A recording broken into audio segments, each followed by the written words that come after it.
Just fabulous. How about yourself, sir?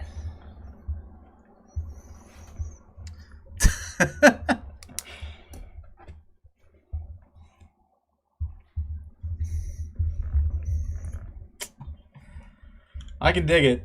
I can dig it. This week, oh,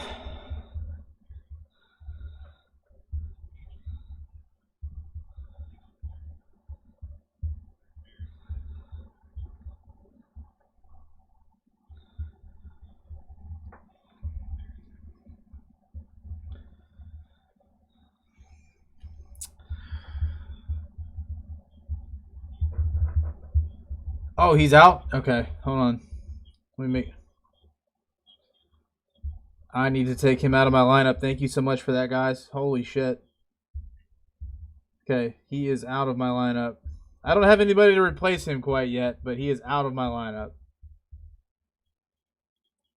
I've got some time. Thank you so much. That's like literally right before the game started. Good lord. Woo!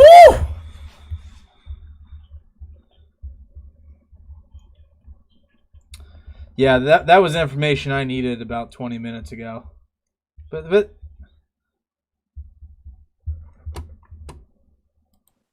sorry, I just had to hit one button. You guys welcome to Line to Game. This is Corey. With me, as always, is Todd and Bobby. Week 11, Pats at Falcons. Cordell Patterson is out for tonight. If you have him in your lineup, you got about 36 seconds before kickoff. Get him out of your lineup right now. I got Kyle Pitts going tonight. Excited to watch the Dirty Birds. First time this season. I say we're about to get kickoff go here. Let's get into our picks, at least for this game, before we get into recapping what happened last week. Taking the Pats. Hard take on the Pats. I'm taking the Patriots as well. They're rolling. They're rolling right now. Yeah. They're feeling groovy. Yeah. I like it. I want to see Mac Jones, aka Hank Hill's wannabe son. Look at the animation right now. If you just saw it on your Fox broadcast, your Amazon Prime broadcast, they're going to do this animated version of Mac Jones. We've got a couple interpretations as to what it, but Todd has just alluded to his. He thinks it's what Hank Hill would really imagine Bobby Hill should have been as a high school athlete. Perfect analogy. Thank you. I'm leaning a little bit more towards 1940s propaganda, like World War II propaganda poster. That's kind of what I'm leaning towards. So you gotta join the army now. So you join the army. There he is again. Trevor Lawrence looks like a woman. It's just a fact. Nothing against him. I'm just saying. Davis Mills, aka Daddy Longneck, with the 70s Vietnam haircut. A lot of military references tonight. So, but don't you worry. Don't you worry, OSU fans. I'm gonna get to you tonight. I'm gonna get to you too. We're gonna talk a little college football. I was talking some shit earlier on my personal Facebook page about the college football rankings. So we're gonna get into it here in a little bit. So if you're joining us for the first time tonight, I appreciate you stopping by. Go ahead and like the video. If you're feeling really saucy, go ahead and share that video. It'd be fantastic. Anyway, should we go over the picks of last week and maybe recap who's in the lead and stuff like that? Interesting week, to say the least. That's just a quick double bird to both of us, Bobby, by the way. Well, I'm not as bad off. I actually don't know who's in the lead. I was just assuming. Corey's in the lead, but I'm not as bad off. Todd, you're in trouble. That's all I gotta say.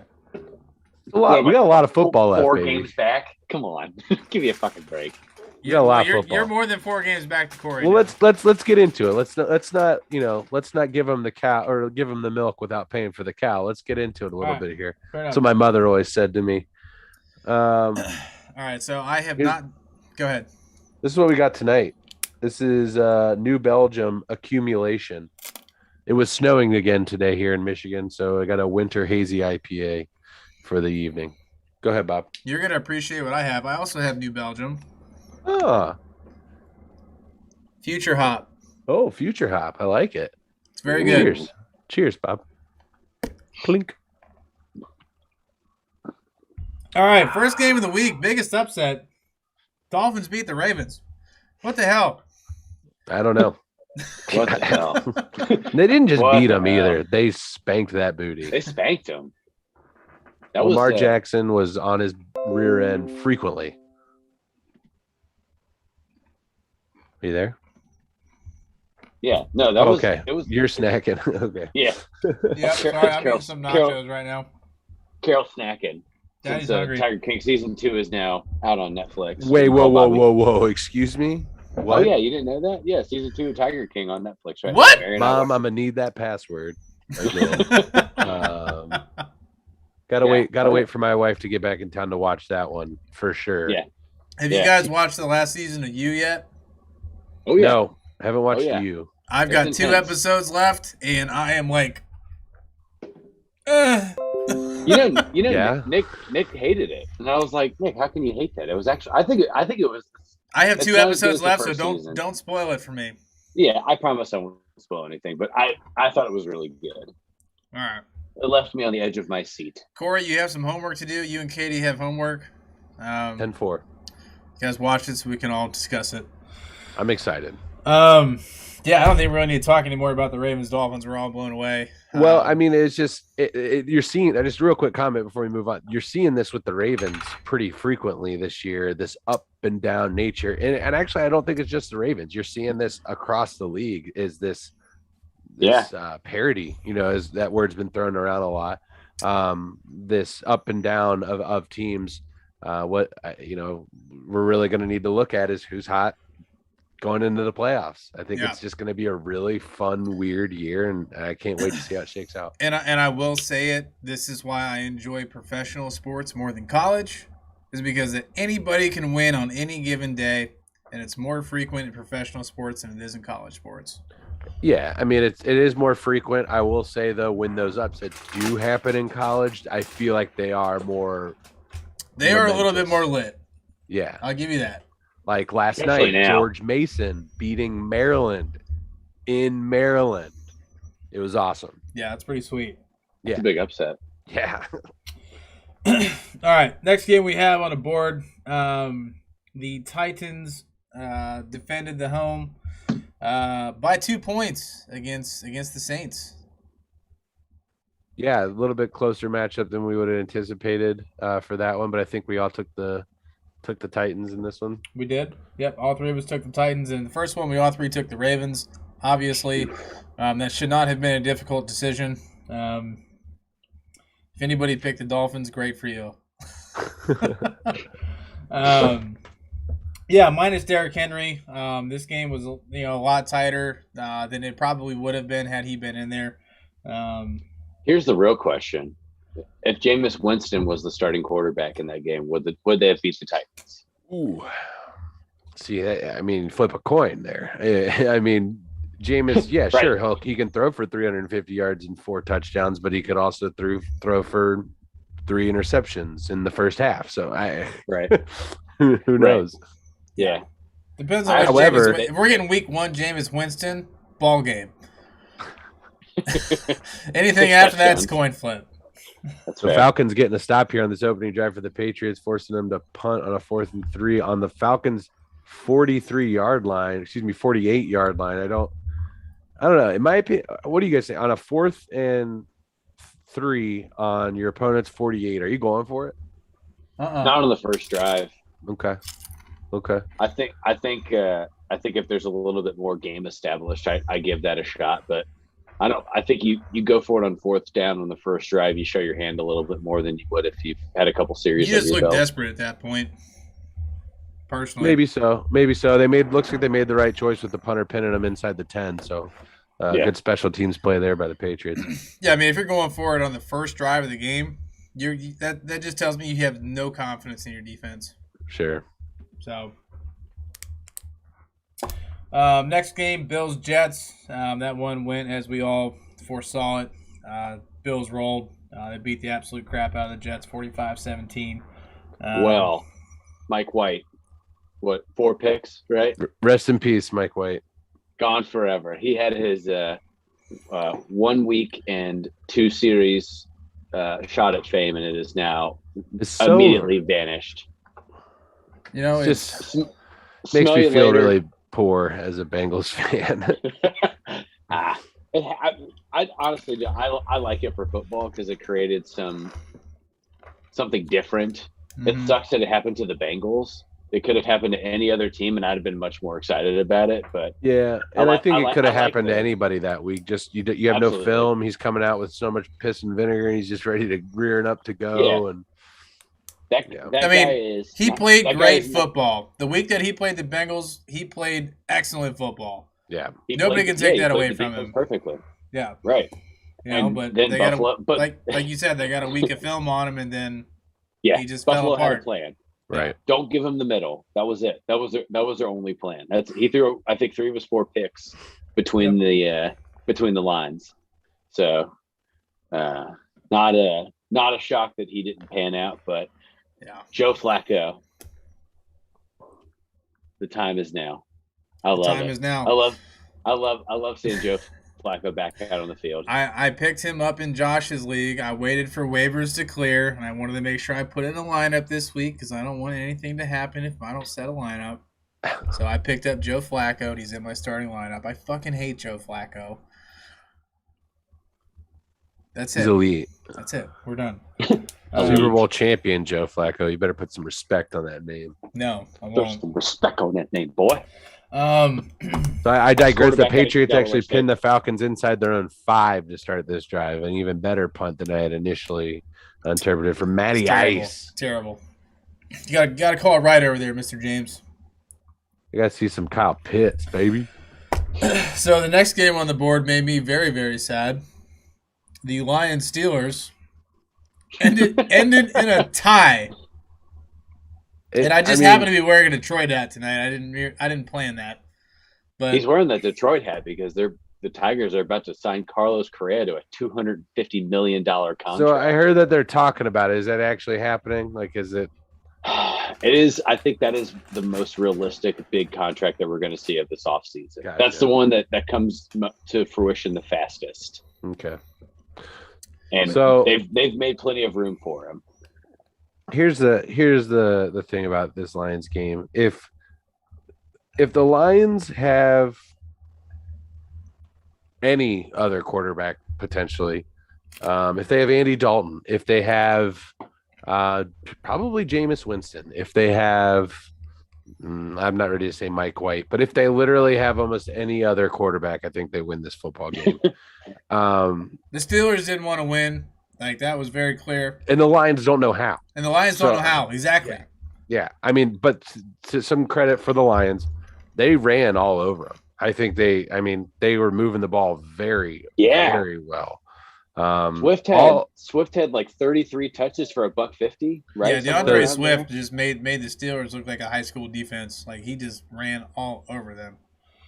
So obviously didn't help that T.J. Watt went out, but they got Taylor Decker back there, their left tackle. Penei Sewell moved over to the right tackle slot. So that that offensive line got better.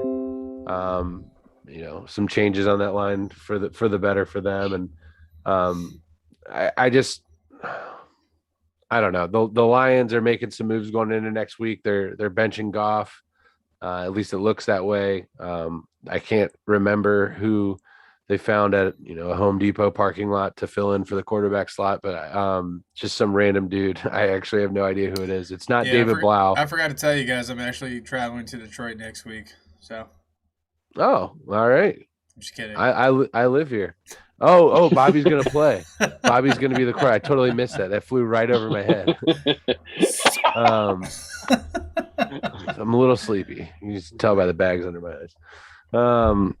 But yeah, the Steelers. The main thing I was concerned, and I even texted you this during the game. The main thing is Steelers defense was so concerning to me. It wasn't even about Ben not being there. It was the run defense. They were giving up passes, deep balls to him, like balls that were bad throws by Jared Goff. But had they had a competent quarterback, would have been completed for large gains through the air. I mean, granted, if Ben Roethlisberger's in that game, I think we win 100%.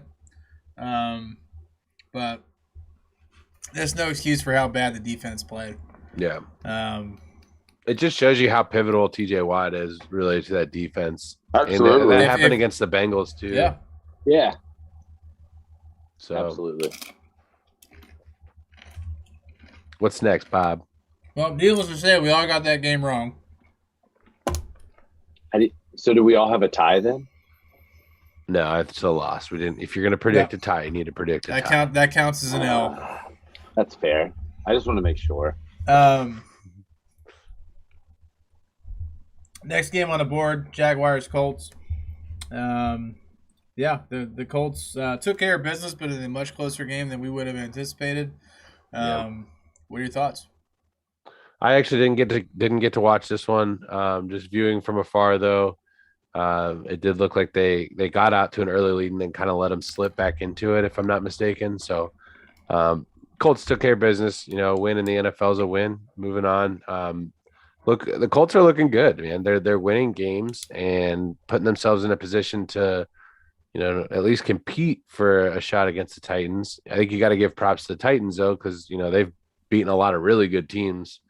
The Rams, the Bills, the Chiefs. The Titans have a pretty good resume. Not that matters in the NFL, but just from like a power rankings perspective, I guess.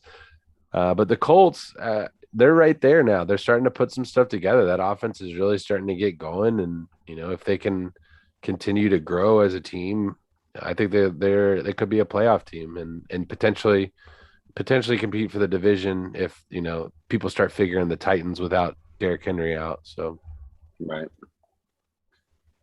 Yeah, I didn't really. Excuse me. I didn't really get to watch much of that game either. Just from looking from afar, it's nice to see the Colts win games that they need to win, and Jonathan Taylor continue to play well. That's the big thing. I think they've found a consistent running back for the first time in quite a while. Which since like Edgerrin James. What's up, Rob? Yeah, it's kind of what I thought was Edgerrin James. It's good. It's good to see that. That only makes Carson Wentz better, and it's made Michael Pittman a better wide receiver, right? Because you have to be genuinely concerned about Jonathan Taylor on all three downs. So that play action turns into Michael Pittman being, a 100-yard receiver. So yeah, makes the Colts much more dangerous for sure. All right. Next game, another big upset. The Tampa Bay Buccaneers on the road in the nation's capital, getting, I would say, waxed by the football team. They beat them by 10. Screwed up my 6-leg parlay is the only one I didn't hit. And I thought it was the most sure thing. It was just a money line bet. I didn't even take points. I just did Bucks to win, and they screwed it up. Yeah. So Washington shut down the running game for Tampa, which forced Tom Brady. They really Tampa Bay just didn't have the ball a lot. That was a big thing. From looking at the stat line, they just didn't have the ball. But the big thing that comes out of that game is Washington loses Chase Young for the season, which is astronomical for the defensive side of the ball for Washington. Chase Young is that's the Steelers losing TJ Watt plus a little bit more. Yeah, and I think let's just be honest. So Washington isn't competing for anything this season. No. So I guess if you had to pick a season for it to happen, it's this one. I know that's kind of a weird way to look at it, but they're not. Right. If he's going to get hurt, it's not impacting playoff. Right. Super Bowls, things like that. Oh, big run here. Patriots starting to get that offense working here against Atlanta. Whew. Stevenson, big run. All right. Next game is the first game that we were split on last week. The Browns went on the road in New England. As you can see, who got this pick right and who got it wrong. You got to trust that gut. Todd and I went with the Browns. Pats obviously took care of business. They smoked them 45-7. Did they ever? Took care of business indeed. Yeah. So that's a ass kicking. Yeah, they ran it up on him, and it was interesting comments from like I guess like the Browns offensive coordinator, and I'm just paraphrasing.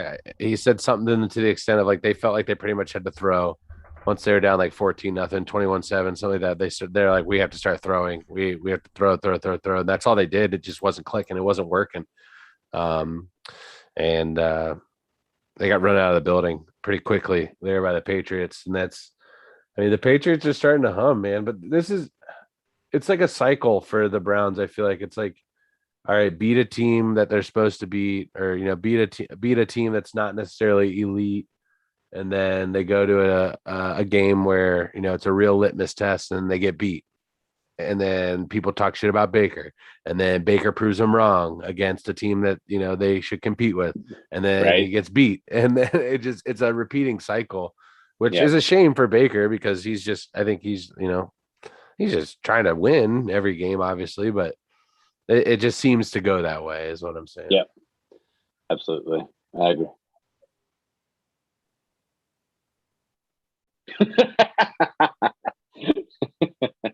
Oh, man. It's so funny. I love it. For those of you that don't know, Antonio Brown has been accused of essentially having a fake COVID vaccination card. There are texts that are floating around that show, hey, AB is going to be here at this time, and then they scroll down a little bit and it's like, hey, can you still get the COVID cards? The guy says probably, and then it says AB will pay you $500 for it. And it's just his lawyer is standing firm, saying that he is 100% vaccinated. So also, it was a chef that he fired that is making these accusations. For what it's worth, it is a disgruntled former employee of Antonio Brown that is stating these claims. And let's just be honest. In terms of easy targets, is there one more easy than Antonio Brown? Like, not everyone not right now. did when you read that, were you like, there's no way he would do that? A man of his integrity? Not a chance. There's no way that went through your mind. Damn. I let out an initial giggle and thought, yeah, that happens. I was like, that's makes exactly sense. where my head was like, yeah.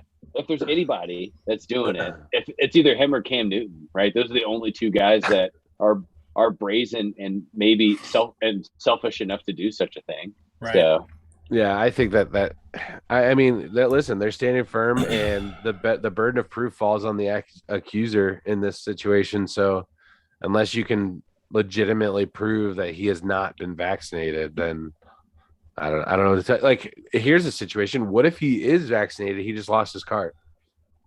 He just needed a new one. Could you just go back to this? Could you just go back to the spot that you got your vaccine and get a new card? Probably. I don't know. I don't know how that works. I also don't know how that works. Yeah. So I don't know. But to answer your question, Rob, if they prove that he isn't vaccinated, then I don't know. Did Rodgers get fined, or is he just? They really kept that quiet, man. Well, he didn't. I mean, I don't think that he.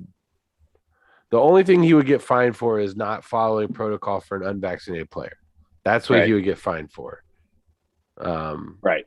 That's the only thing that's applicable, right? Because they can't. Right.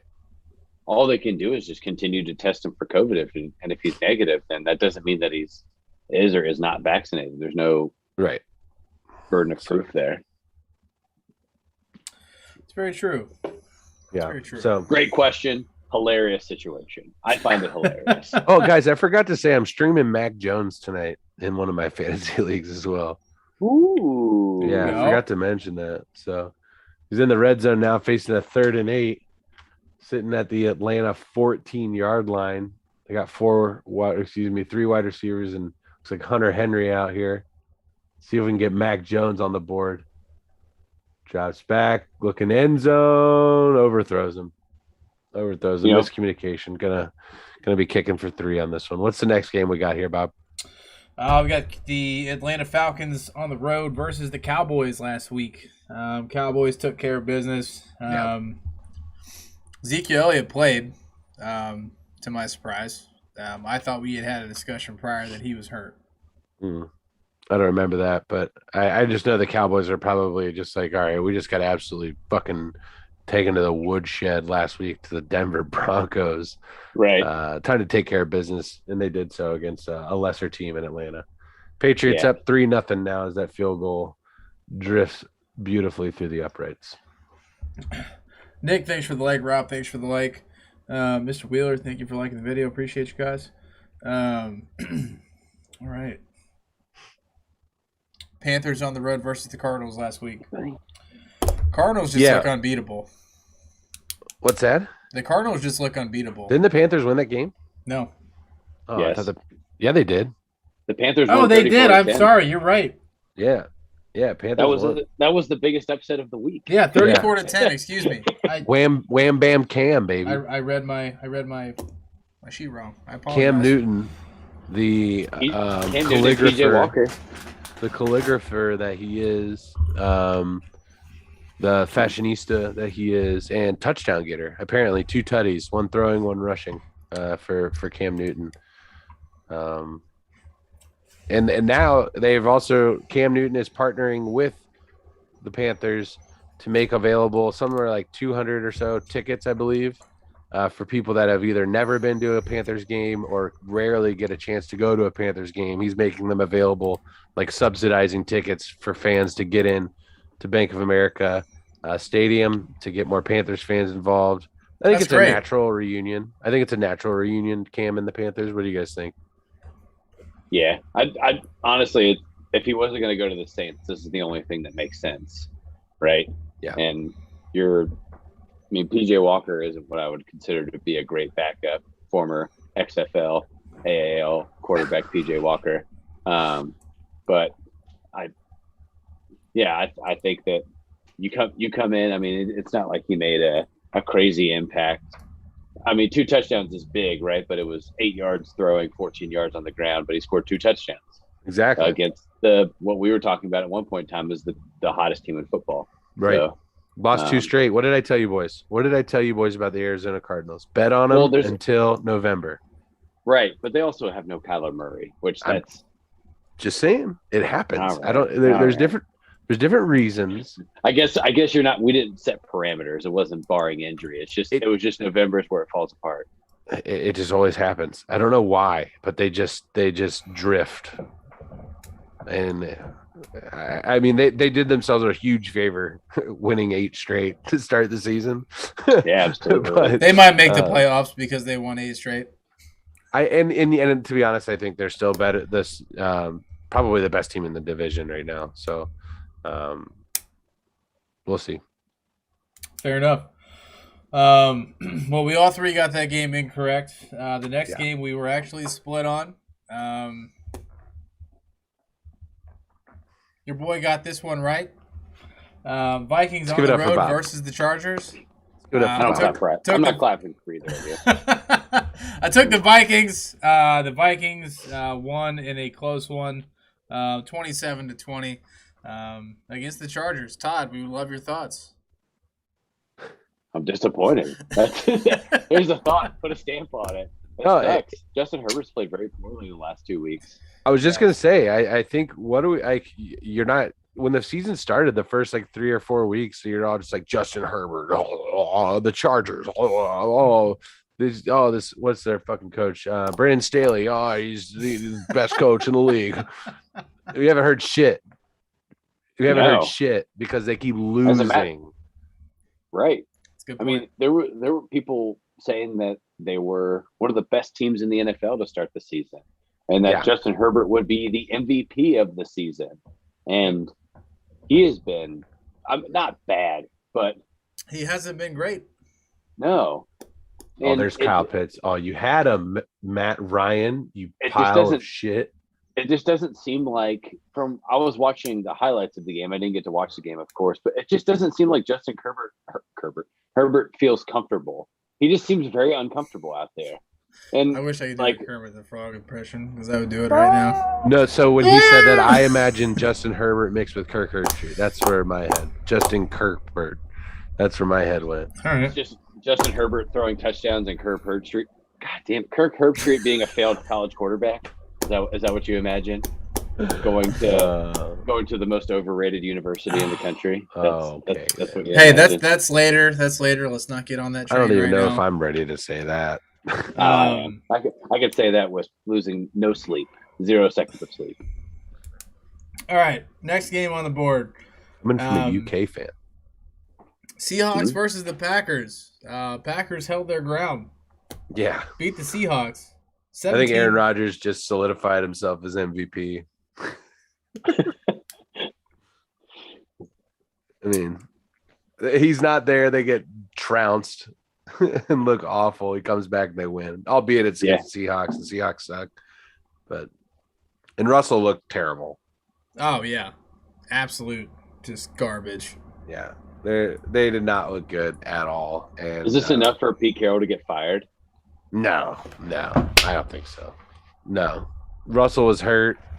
It's not going to happen. I don't think. Listen, the Seahawks before Pete Carroll was there, the Seahawks were a joke, of the league. And now they've won a Super Bowl because he's there. They've been to 2 since he's been there. I think he's kind of the guy. He's going to probably be able to retire from there on his own terms. Maybe it's a, hey, Pete, I think it's time. Let's do a victory lap and then let's call it quits. I don't think it's a less than amicable departure for Pete Carroll out of Seattle, though. Well, he should do it soon. He's already got his AARP and he's already hitting the NCAA. He's had his AARP card for 20 years. Actually, he's going to take over for Alex Trebek on the AARP commercials, I heard. Yeah. Are you serious? Is that legitimate? Don't ruin it. Hey, that's Pete Carroll. Don't ruin a perfectly fine organization with that piece of shit. All right. Next game we were split on. This is the second game that Corey went rogue and got correct. Eagles on the road versus the Broncos. Fraudulent enemy number 2. Fraudulent enemy number 2. Carolina Panthers are with Wham Bam came out. I mean, I'm almost ready to call. I think fraudulent enemy number 1 now would probably still be the Broncos. Fraudulent enemy number 2, I'm almost ready to say. I'm looking at the Rams. I'm just saying. I'm looking at the Rams. Oh, for sure. I'd be we'll get to that in a little bit. I would almost move them up to 1. To be honest, we'll get there in a little bit. Yeah, great call. Not really close at all. 30-13. No, they ran all over Denver. I mean, they ran all over them. It was Jordan Howard. It's not like it's an elite running back. It's a Jordan Howard that they just signed and played, and he had almost 100 yards on the ground. Boston Scott had almost 100 yards on the ground. Here's the thing. The Philadelphia Eagles are a power running team. That they want to try and do this spread, this empty sets, shotgun sets.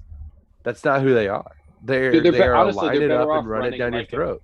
Yeah, they're better off almost running a I formation triple option style offense. Yep, that they can. Yeah, that lets Jalen Hurts stay outside the pocket, and then maybe somebody's open 17 to 22 times a game. And then you let 3 guys run the ball 25 times. Bring the triple option to the NFL. Let's see if it works. It hasn't worked historically, but might as well give it a shot with Boston Scott, Jordan Howard, Miles Sanders, Gainwell, Jalen Hurts. The game on its 17 running backs. Everything in analytics tells you that you need to throw more, go for it on 4th down more, punt less, go for 2-point conversions. Nope. We are gonna run the triple option, and we're gonna literally have 40 minutes of possession. Well, when you rotate 7 running backs out in the game, you might as well give them the opportunity, teach them the opportunity to run the ball 10 to 12 times. It's crazy. Yeah, fresh legs, baby. They ran 6 guys on Sunday. Six guys, and 5 of them were running backs.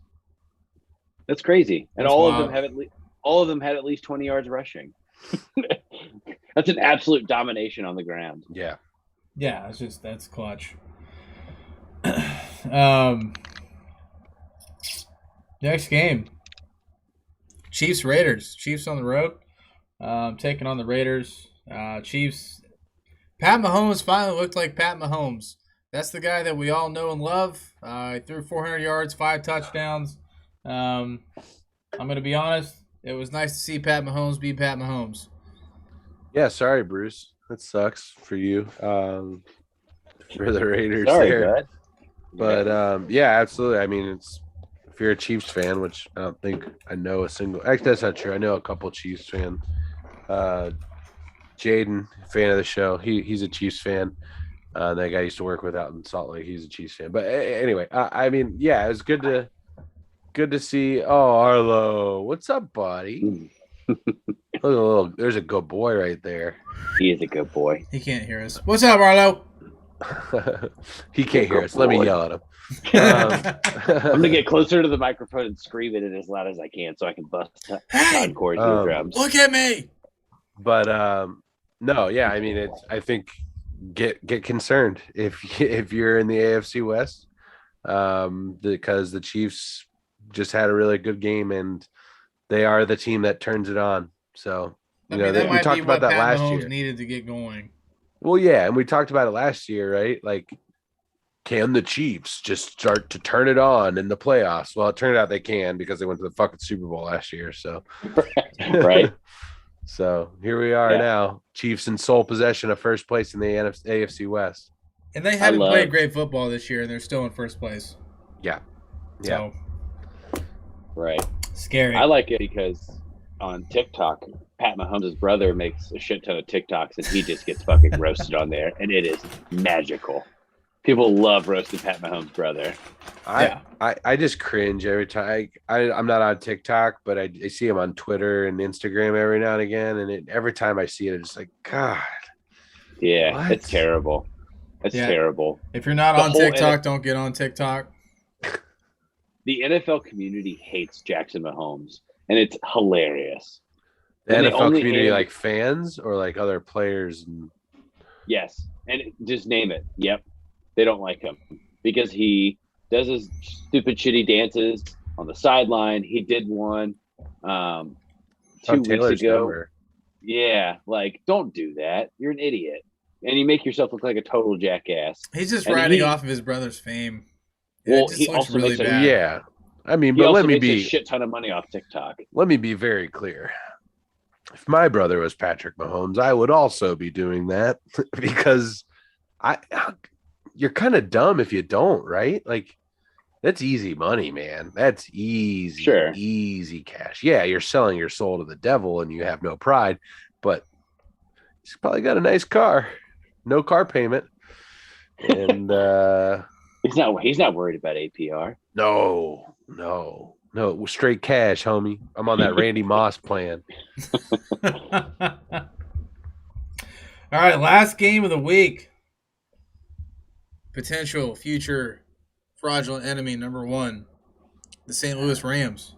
Yeah. On the road versus the Niners, getting spanked. Los Angeles Rams, but they look like the St. Louis Rams. That's just one of those things I can't get out of my head. Like, the Rams for me are in St. Louis. Like, they've moved to LA. They've been there for years now, and I can't. Quite a while. Yeah. I can't get it out of my head.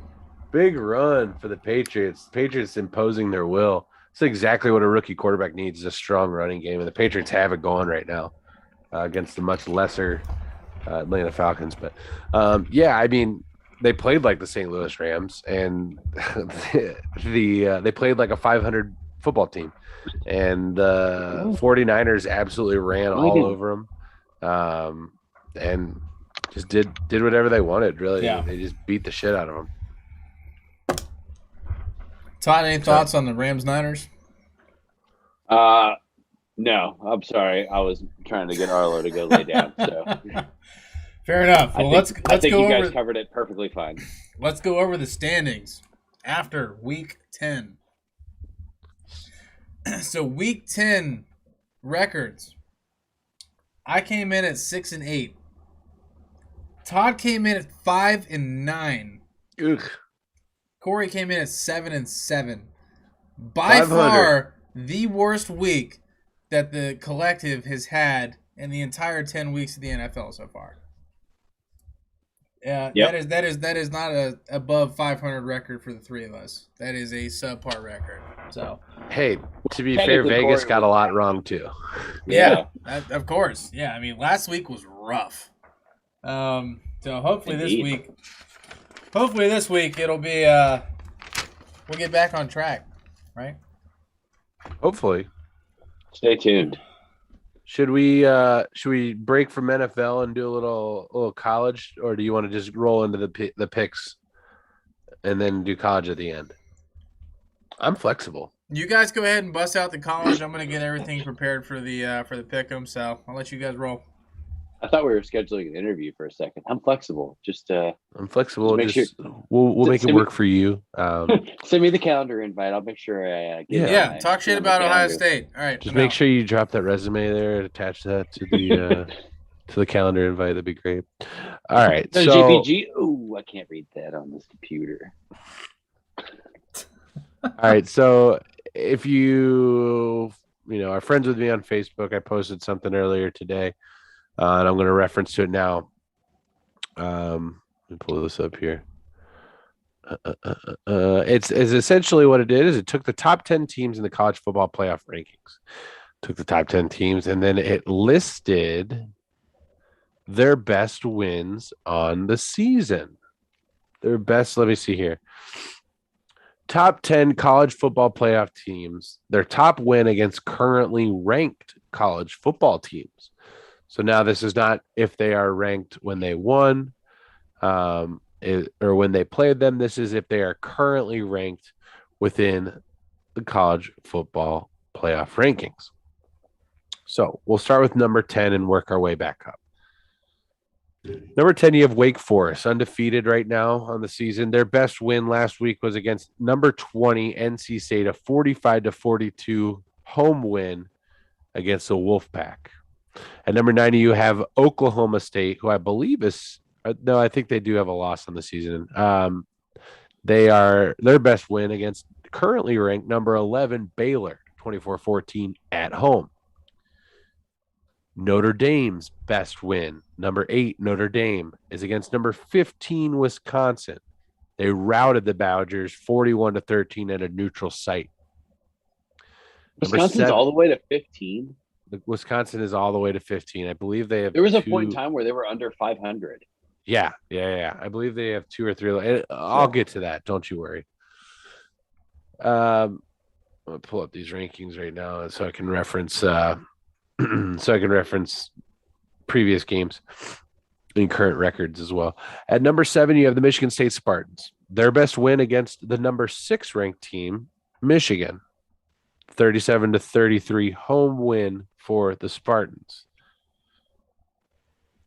The next number 6, Michigan Wolverines, their best win also against the number 15 Wisconsin Badgers at 38-17 road win in Madison.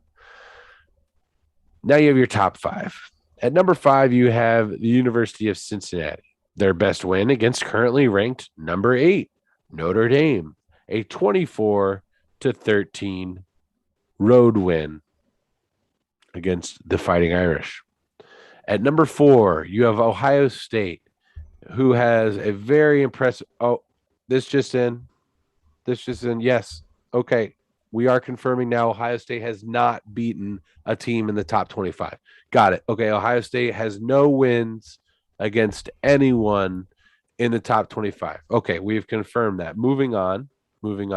At number 3, you have the Oregon Ducks. Their best win against number 4, Ohio State. 35-28 road win.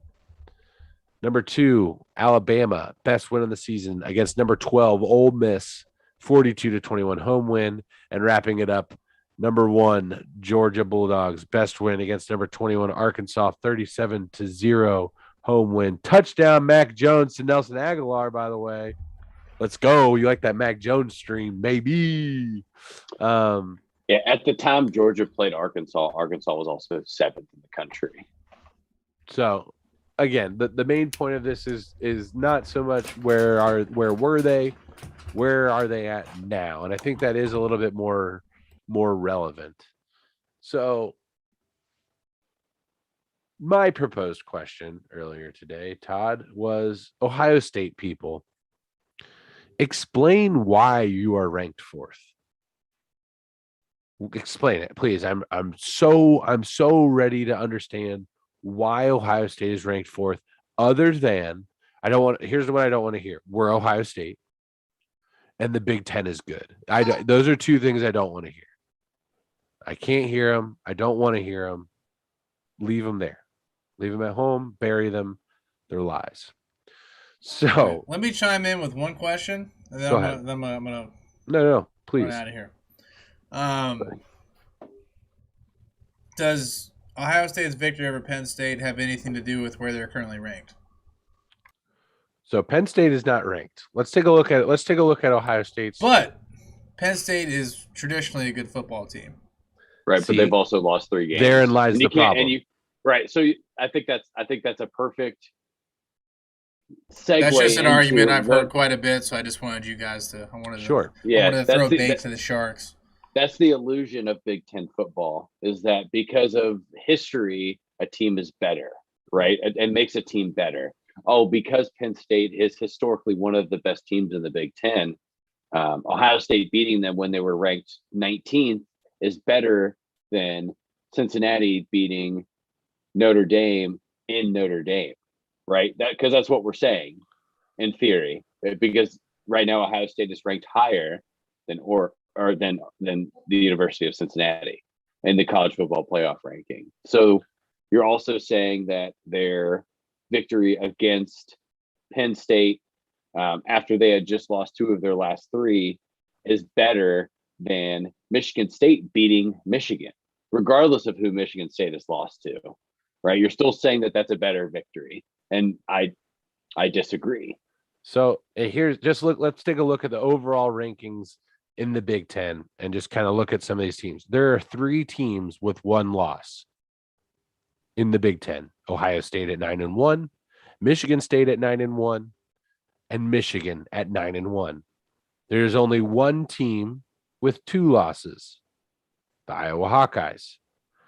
The Iowa Hawkeyes' previous losses were to Purdue and to Wisconsin.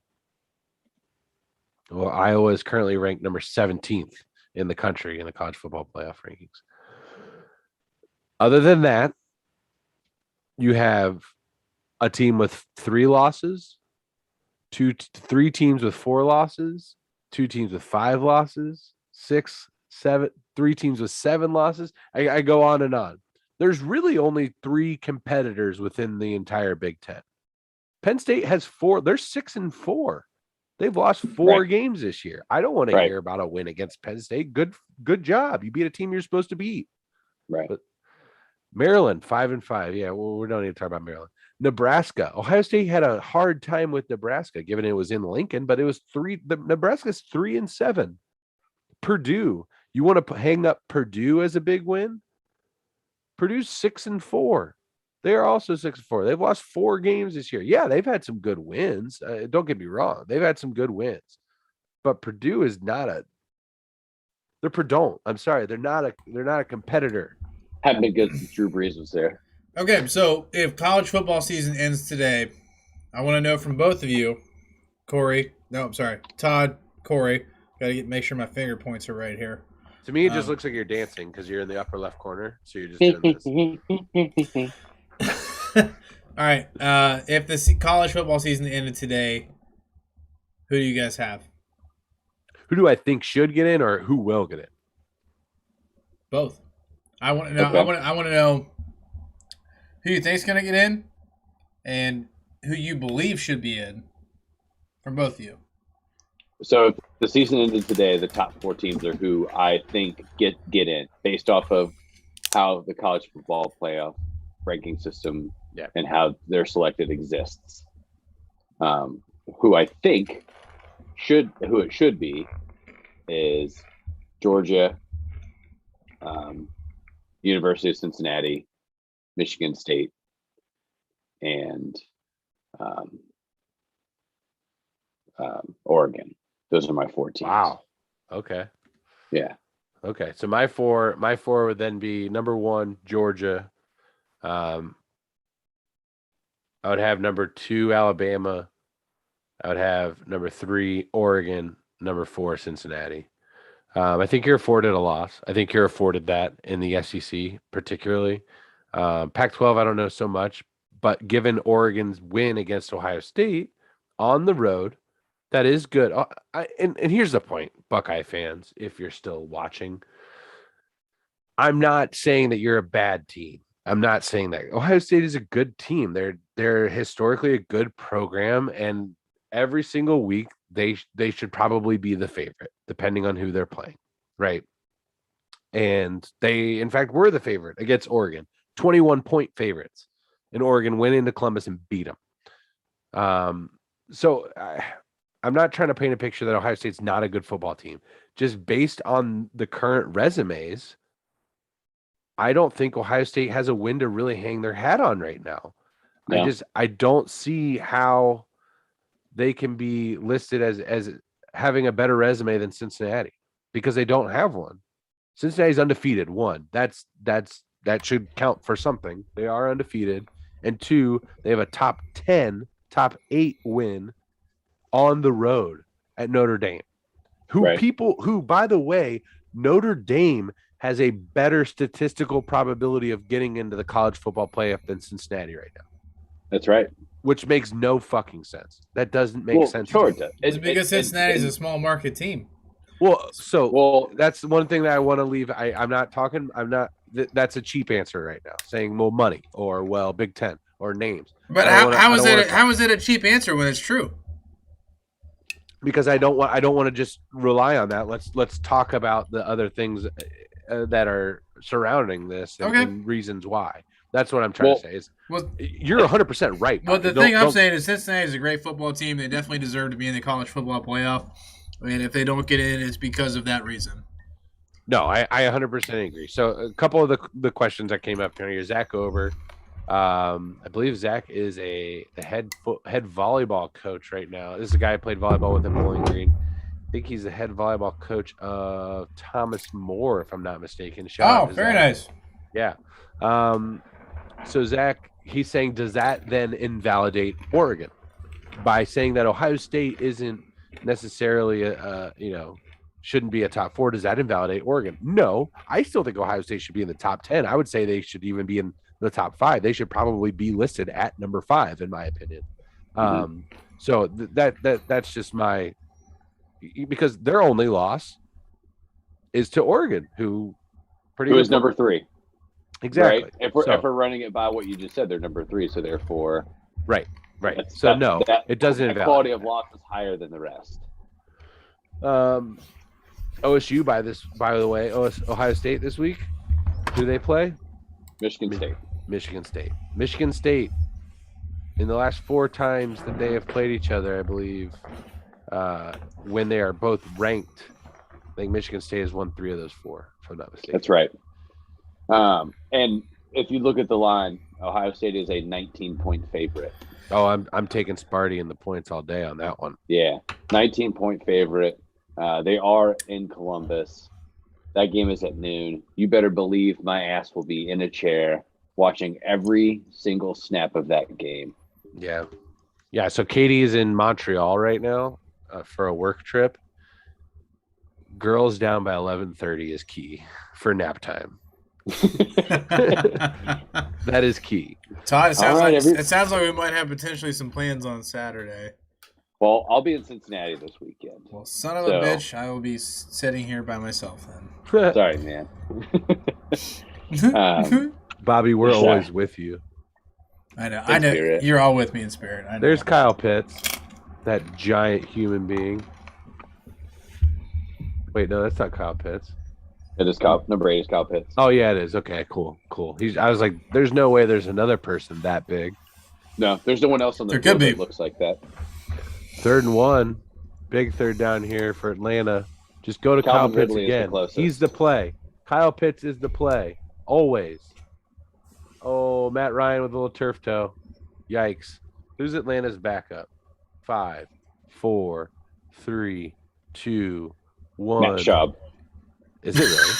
I don't know. That would be amazing. That would be amazing. when I think of a backup for a team that doesn't really have Makes sense. a plan, it just feels like Matt Schaub is the Matt answer. Schaub or Josh Johnson. Those are the two Right. only Well, applicable and it can't answers. be Josh Johnson. Ryan We saw him. Fitzpatrick, they signed him off waivers this week. Yeah.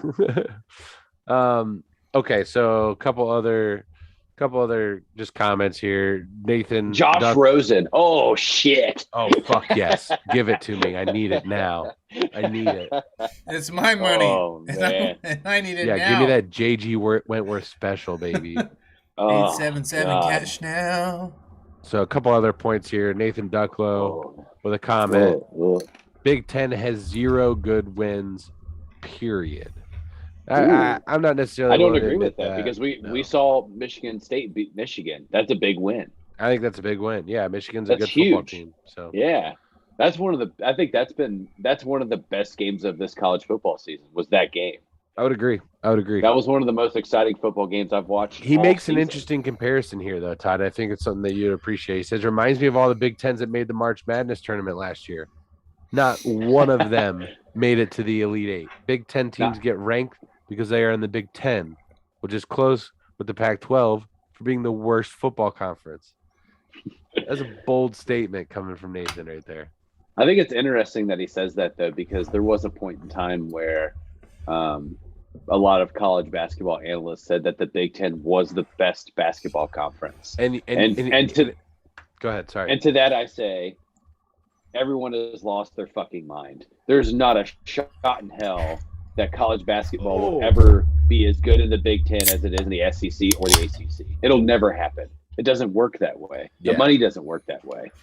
Like it doesn't exist. I'm totally a homer here, but I would almost venture to say it's the same thing for football. Yeah. Well, the SEC is deeper. Like, all right, so let me put it to you this way: you're a 3-star recruit, right? You're a 3-star recruit. Tennessee comes knocking, Minnesota comes knocking. Where are you going? Tennessee. You going to Knoxville? 100%. Let's say let's throw this one out here. You're a 2-star recruit, okay? And I'm just trying to. I'm not trying to. South Carolina comes knocking, or Illinois comes knocking. Where are you going? South Carolina. Yeah, you always go SEC, right? Every That's time. the answer.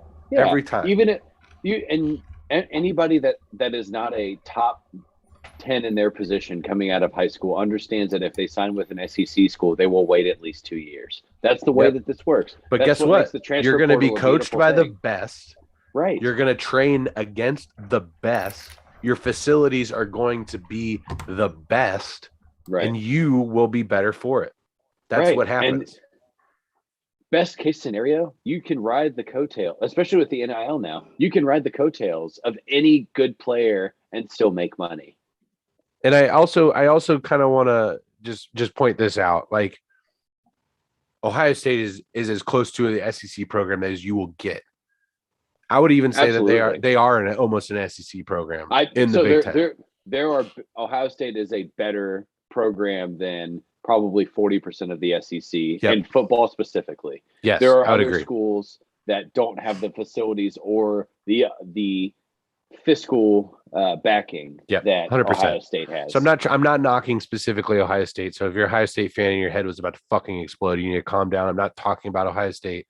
They are an outlier in the Big Ten. That's my point with football and basketball specifically. That being said, has the Big Ten made strides over the last 4 years in terms of basketball? Yes, they absolutely have. So Michigan I in think- particular.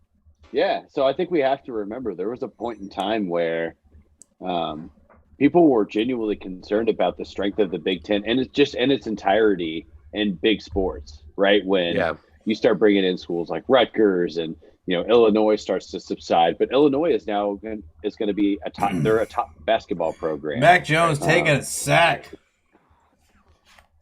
Are you ahead there's of a us, lot of- Bob? Yes. Did you get cable? No. Oh, I was gonna say, look at you. He's got the most. I think he's stealing some of my interwebs. I think that's what's happening because my internet has been dog shit tonight. Damn, that's brutal. I wouldn't do you dirty. He's like, how did you know?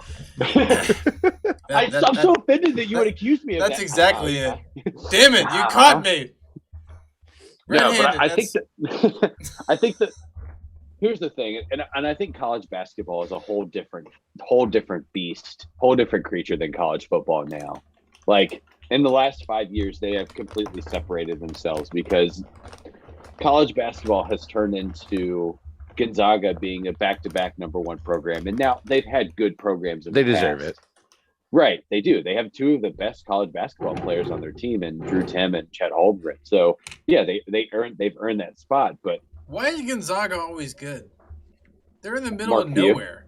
Mark Few. No, it's their coach. It's their head coach and it's their recruiting. To be honest with Yeah. you, they were the first program to really break into international recruiting, and they have their scouts and their seeds or their roots rather that they have internationally is, but it's no one to even touch. They also recruit legacy too. So that's where John Stockton went to college, and then they recruited his son to be their point guard. There's a couple of other guys that have played at Gonzaga that have played international professional basketball that their kids have played for Gonzaga. So the roots just run deeper. It's actually one of the cheaper schools on the West Coast, in Washington specifically. It's one of the cheaper universities to attend. So the scholarships that they provide go a little bit further than, say, going to Washington or Washington State. So there's a few things there, but really it just comes down to Mark Few. Mark Few, when he took over that program, the first thing that they did was cross into Canada and start recruiting BC freshman and sophomore. Yeah. Freshmen and sophomores in British Columbia over to Montreal and even up into Toronto, and started getting those guys. And they also had, I believe, either the first or second Eastern European born player in college basketball come to Gonzaga, like in the early, like around Adam Morrison time. So, they figured it out. They figured out what to do with less, because realistically, they have less total sports or NCAA sanctioned sports. So therefore, prior to Title IX, they just got less scholarships in general. That's how that works. So basketball was their only revenue sport, and they just funneled everything into getting guys to come play for a little bit less, because if you are an international high school player, you get additional grants for attending university in the United States. So a guy from from Canada can get a 45% basketball scholarship and then get the rest paid for by the country of Canada. Wow. It's brilliant. Mark Few's brilliant. I mean, that dude he completely transcended recruiting, and it shows. Chet Holmgren could have gone to any university in the country. He's from fucking Minneapolis. He could have gone anywhere, and he chose to go to Gonzaga because he wanted to play for Mark Few. That's exactly what he said. He said, "I want to play for the best coach in college basketball." That's awesome. Yeah. That's big words. I mean, Chet Holmgren's a great athlete. It's 7'4", 195 pounds. They're going with that. They're going with that Cleveland Cavaliers lineup, just like 3 7-footers. And Drew Tim could be the AP Player of the Year in college basketball, and nobody talks about him. But the dude quietly drops like 25 and 18 a game. He's nuts. We got a lot. Great. We got a long way to go in college football, but just getting back here in college basketball, and we will be getting more into that a little as things continue to shake up in college basketball. Watch out for my Gators, by the way. But squeaking in the top 25. They just put a hurting on Florida State too. They did. So that's why they're ranked now. Anyway, getting back to this the college football playoff rankings here. I got a few more comments to read from Mark Chipperfield. AKA Portland, as he is affectionately known at the Bowling Green State University. Oregon is the best football team of all time. So great comment there from Portland. John Thrasher, our resident Lions fan, with a comment off topic, but I'm still disappointed in MSU. One of the best college football games I've ever seen against Michigan. Todd, you said that earlier. Then turns out they blew their whole load. So I did want to touch on that a little bit, because while that may be the case, there's only one team in college football. There's only one team in the Big Ten that controls their destiny. There are 2 teams that control their destiny. Actually, I guess technically No, there are three. There are three. There's three because they Ohio because- State, Michigan, and because they Michigan State. right because they have to all play. There's two of the three. Ohio still have to State play plays each other. Michigan State this week, Michigan next week. If Michigan State wins against Ohio State and then wins their final game against, hold on, who is their final game? Is it against Penn State? Yes, Penn State. If Michigan State wins out, Michigan State's going to Indianapolis to represent the Big Ten East and will play probably Iowa to get into the playoff. So Michigan State wins out, they're in. Michigan wins out, they're in. They get in. Ohio State wins out, they're probably in. I just want to put it to you that way. So the Michigan State can still control their own destiny. They just have to win their next two games, which was always the case. You couldn't lose to Ohio State and still get in. You couldn't. Right. So that being said, how does Cincinnati manage to get in? I think it happens this week in Salt Lake City. That's how Ohio State gets in. I believe this matchup is happening in Salt Lake. Let me pull They this. have to say a prayer to the Lee Corso gods. They have. So here's the thing: is that UC fans have to stay up until 1 o'clock in the morning and pray that Utah beats Oregon. That's really all it comes down to. I think that's who. Yes, they do. They play each other. They play Utah, but is it in Eugene or is it in Salt Lake? It's in Eugene. It's in Eugene. I believe Oregon's. No, it's at Utah. It's in Salt Lake City. Oh, okay. Yeah, it is in Salt Lake City, Utah. Yeah. So Corey's right though. That's legitimately the only way that UC makes it in. Or if they slip Michigan up State, at some point. Right. So if Oregon loses to Utah, Oregon State, or in the Pac-12 championship game, and if Michigan State beats Ohio State and loses to Penn State, and then Ohio State beats Michigan, There are a lot of scenarios that need to happen in order for UC to get in. Yeah, there's a lot of caveats in every sentence that you talk about. Like, this is how it happens. This is how it happens. Let me put it to you this way. I made a lot of stink about Ohio State being ranked 4th. It won't matter if they win out. They should be ranked 4th. Right. But they have to win out because they're the only two games that they have played where it's been an actual, like, hey, or two of the three, like, hey, this is a real legitimate game where they're playing a real legitimate team. Right. Are the last 2 weeks of the season after they have, and look, call it a spade. Ohio State is a good football team. CJ Stroud is a good quarterback. Yeah. Trayvon Henderson is a good running back. They have 4 of the best wide receivers in college football.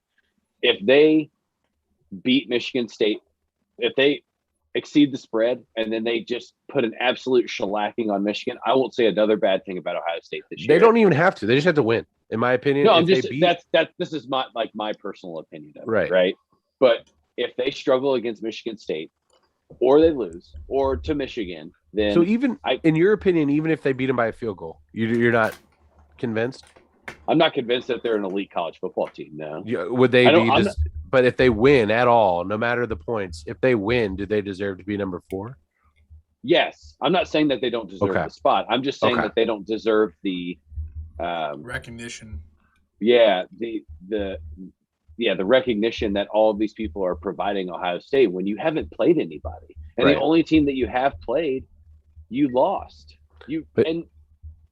But here's what I don't want to get into. I don't want to get into they beat Michigan State and then we start making excuses about Michigan State next week. I don't want to. No. Well, Michigan State lost to Purdue and they're a 4-loss team. I don't want to get into that.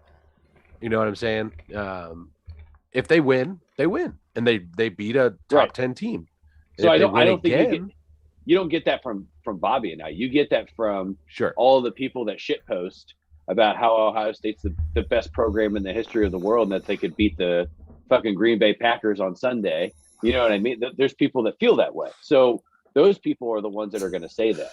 I would love to see Aaron Rodgers slay a college team. Just for the record, I would love to see Aaron Rodgers just slay a college defense. That game would be 167-4. Somehow they would score Yeah. 4 points. Yeah, It's not possible, but it would happen. Yeah, It is Aaron possible. Rodgers. Yeah, 2 safeties. Or a field goal and a returned That's blocked extra point attempt. true. Right. Not But possible. my point being is that we can go round and round and round about how UC deserves to be in the playoffs, or there's a bunch of bullshit going on, and there's all these parameters. At the end of the day, Ohio State gets into the college football playoffs because Ohio State has existed as an elite program for a long time, and they've built the foundation of being elite.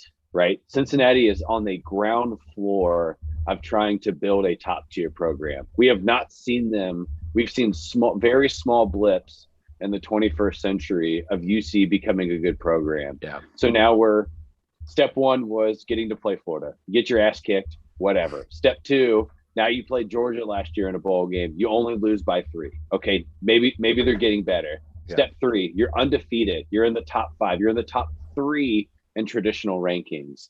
Now you're in the Big 12. Everything changes from there, right? Yeah. So we can't have the conversation of UC deserves to be in the playoffs because of strength of wins and all of that matters. And to the understanding college football and following college football and following football in general, that stuff matters. Those are the things that make logical sense as to how you make it into the college football playoffs or into the playoffs, however you want to look at it. The one thing that you avoid, or you try to avoid as you have these conversations, is the program itself matters more than the victories. That's just the way that business works, right? That's how it is. If you're wearing Nikes all the time and all of a sudden Champion makes tennis shoes, but they get all these reviews. This is the more comfortable shoe. It's more durable. It lasts longer. Nike is still going to be the better brand, right? It's the same thing for Ohio State and Cincinnati. Yeah. Ohio State can lose to Oregon. Ohio State can have one loss. UC doesn't lose in the whole season. Ohio State is a better brand. Therefore, they make it in. Yeah. That's just, at the end of the day, that's what it is. Yeah, I totally picking up what you're putting down and totally agree. And it's a shame that's where we're at. But at the end of the day, like I said earlier, if Ohio State's only losses to Oregon and they beat Michigan State and Michigan, they deserve to be in. And that's that. So a little bit of a bait and switch there for the Buckeye fans that I lured to tune in for tonight. But I think right now, Ohio State does not deserve to be number 4. Cincinnati should be number 4 right now. That said, right, if Ohio State wins these next 2 games, they should and will get in, barring a cataclysmic loss in the Big Ten championship game, which would be fucking hilarious, by the way. But yeah, that's kind of where I'm an agent of chaos. That's why I think that's so funny. But that's also enjoyable for you and I, because we also separately like very big, buffed up college programs. So when another one like an Ohio State with the most, in my opinion, the most annoying fan base goes down. Oh, you need to spend some time in Michigan, buddy. I don't know. I've had conversations with both. I spent 3 days of 2 years. Michigan fans are just as bad. Like University of Michigan, not Michigan State. Michigan State fans are like, let's like grill burgers and drink beers and watch football kind of people. And then like Michigan fans are the exact same as Ohio State fans. That's why they don't get along, because they're the same person. Yeah, that's fair. It's hard to put the same personalities against the same personalities in the same room. Also, they're also totally blind to reality, right? And that's the thing. Like, everybody gives me a lot of shit because I'm a Kentucky basketball fan, and I like it because I think that my ability to understand what college basketball actually is makes me not be as much of a. I hate John Calipari. You're not a Homer UK fan. That's the difference. Sure. The people that know that you're genuinely a fan of the University of Kentucky. Right.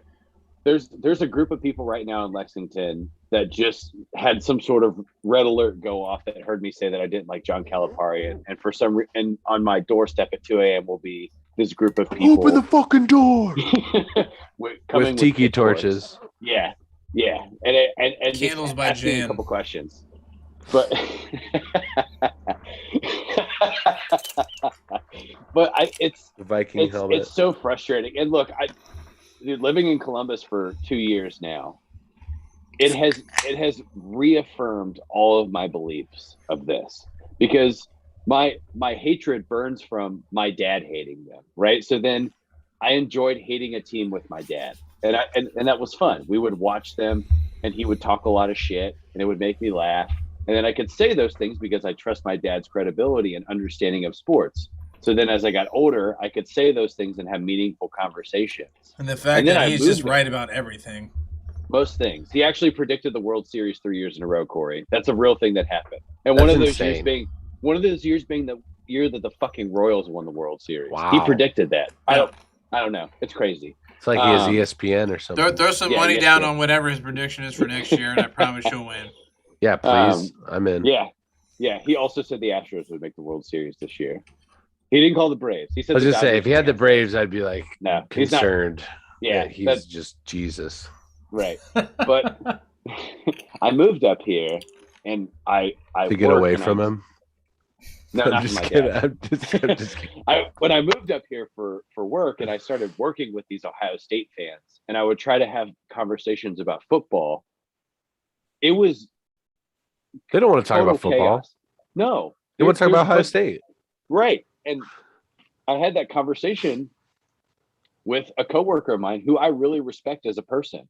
And I said, "Hey, we're not talking about Ohio State. We're talking about college football. I don't give a shit about what Ohio State's doing. I know what their recruiting class is. I know all these people that they're bringing in. That's fine. I'm talking about this part of college football, and there's no knowledge of it, right? Right. There's only one part of knowledge, and it's Ohio State. Gross. I hate it. It's awful. This is the second time now that the Patriots have given up a free runner at Mac Jones here in this first half of the game. I don't know if that's Mac Jones not calling the right cover or blocking scheme audible at the line there, or kind of a I'm trying to think of the right terminology here for it's not like a coverage audible, something along those lines. Blocking audible. Yeah, making the right checks at the line to pick up the blitz and stuff like that, or if he's just not seeing it, or this, that, and the other. That being said, 9 seconds, 8 seconds left in the half, 4th and 1. Patriots probably just gonna clock it here. Yeah, taking a timeout. Gonna go kick a field goal, get up 13-0. My mom with a comment though. She says, "Love the Bearcats, but Todd's right in terms Thanks, of Mom. I think of who's going to get in and why, those kind of things." So, all Thanks, right. Mom. Thanks for listening to me get into an uncontrollable tangent. And for those of you who have tuned in for the first time, I'm very sorry if you're an Ohio State fan. No, You you're are not. welcome. Well, I didn't get to why I'm apologizing. I'm not Mm. apologizing for them. I do I'm that a lot. apologizing. I'm apologizing because I went on a tangent about how awful you are, but everyone is welcome here. But please Fuck off. have your shit together. Have your Yeah. shit together and get ready to have some rebuttal, because I'm never going to agree with you. No, Even if we you're right, welcome I'll it. find a I way to want be wrong. all the smoke. Yeah, throw it down Ooh, in just chat. slid that in. Just slid that in the left up right there. Nick Folk, I believe, kicking field goals for the Pats now. Former Cowboy. AFC here. Pardon? Say former Cowboy? Nick Folk? He's I think he was an Eagle for a long time. I don't know. I don't know Nick Folk's legacy. I just like that he is Okay. still wearing the OG chin strap. Aaron Rodgers does as well, by the way. I know. Well, and it's one of the things about him that makes him so unique. Corey, Outside of his horrendous. Corey, I have a quick anecdote for you. Do you remember when we were messing Probably. around in the backyard when we had just started playing football and we weren't Go wearing on. chin straps on our helmets? Talking And about your- Josh. And your dad came back in the backyard and fucking ripped us a new one for not wearing chin straps, and we were gonna break our necks.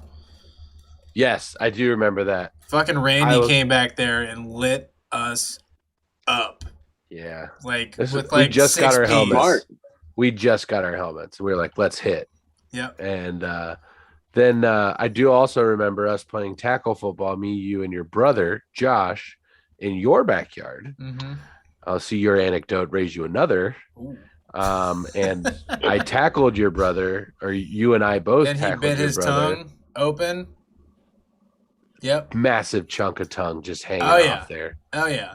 Like I a remember piece that. of cube steak. Yeah. It was, and there was blood everywhere. I'll never forget it. Yeah. Gross. He's still so like he still has this like dent in his tongue from that. Yeah, I don't Pretty think that gnarly. ever goes away when you take a piece of your tongue out. Yeah, it was pretty gnarly. fucking gnarly. Sorry, Yeah. sorry to get gross on you, chat, but yeah, Corey definitely raised my anecdote by one. That was I awesome. love that we just had a moment of anecdotes. I think that was really a beautiful I got moment. another one for you. There was a time when we owned a large pink exercise ball at my house, and Bobby and I used to play a game, try and touch the house. And my dad would stand with the large pink exercise ball and hurl it like a kickball at us. Just see 70-pound, 6, 7, 8-year-old Flying. children. It was ridiculous. I will But we raise you loved it. one more anecdote. Uh-oh.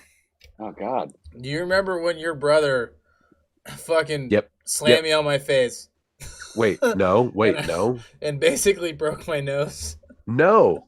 I don't remember that. I remember we when were they used in the to... living room at your house, and your brother was trying to do like a wrestling move and like throw me between his legs, and my face just slammed on the floor, and my just blood everywhere. I do remember us like being in like pseudo boxing rings in my living room, though. I remember that. Yeah, your brother basically broke my nose, and that's kind of why it's crooked now. I can get you his address. You can bill him. No, it's part of me now.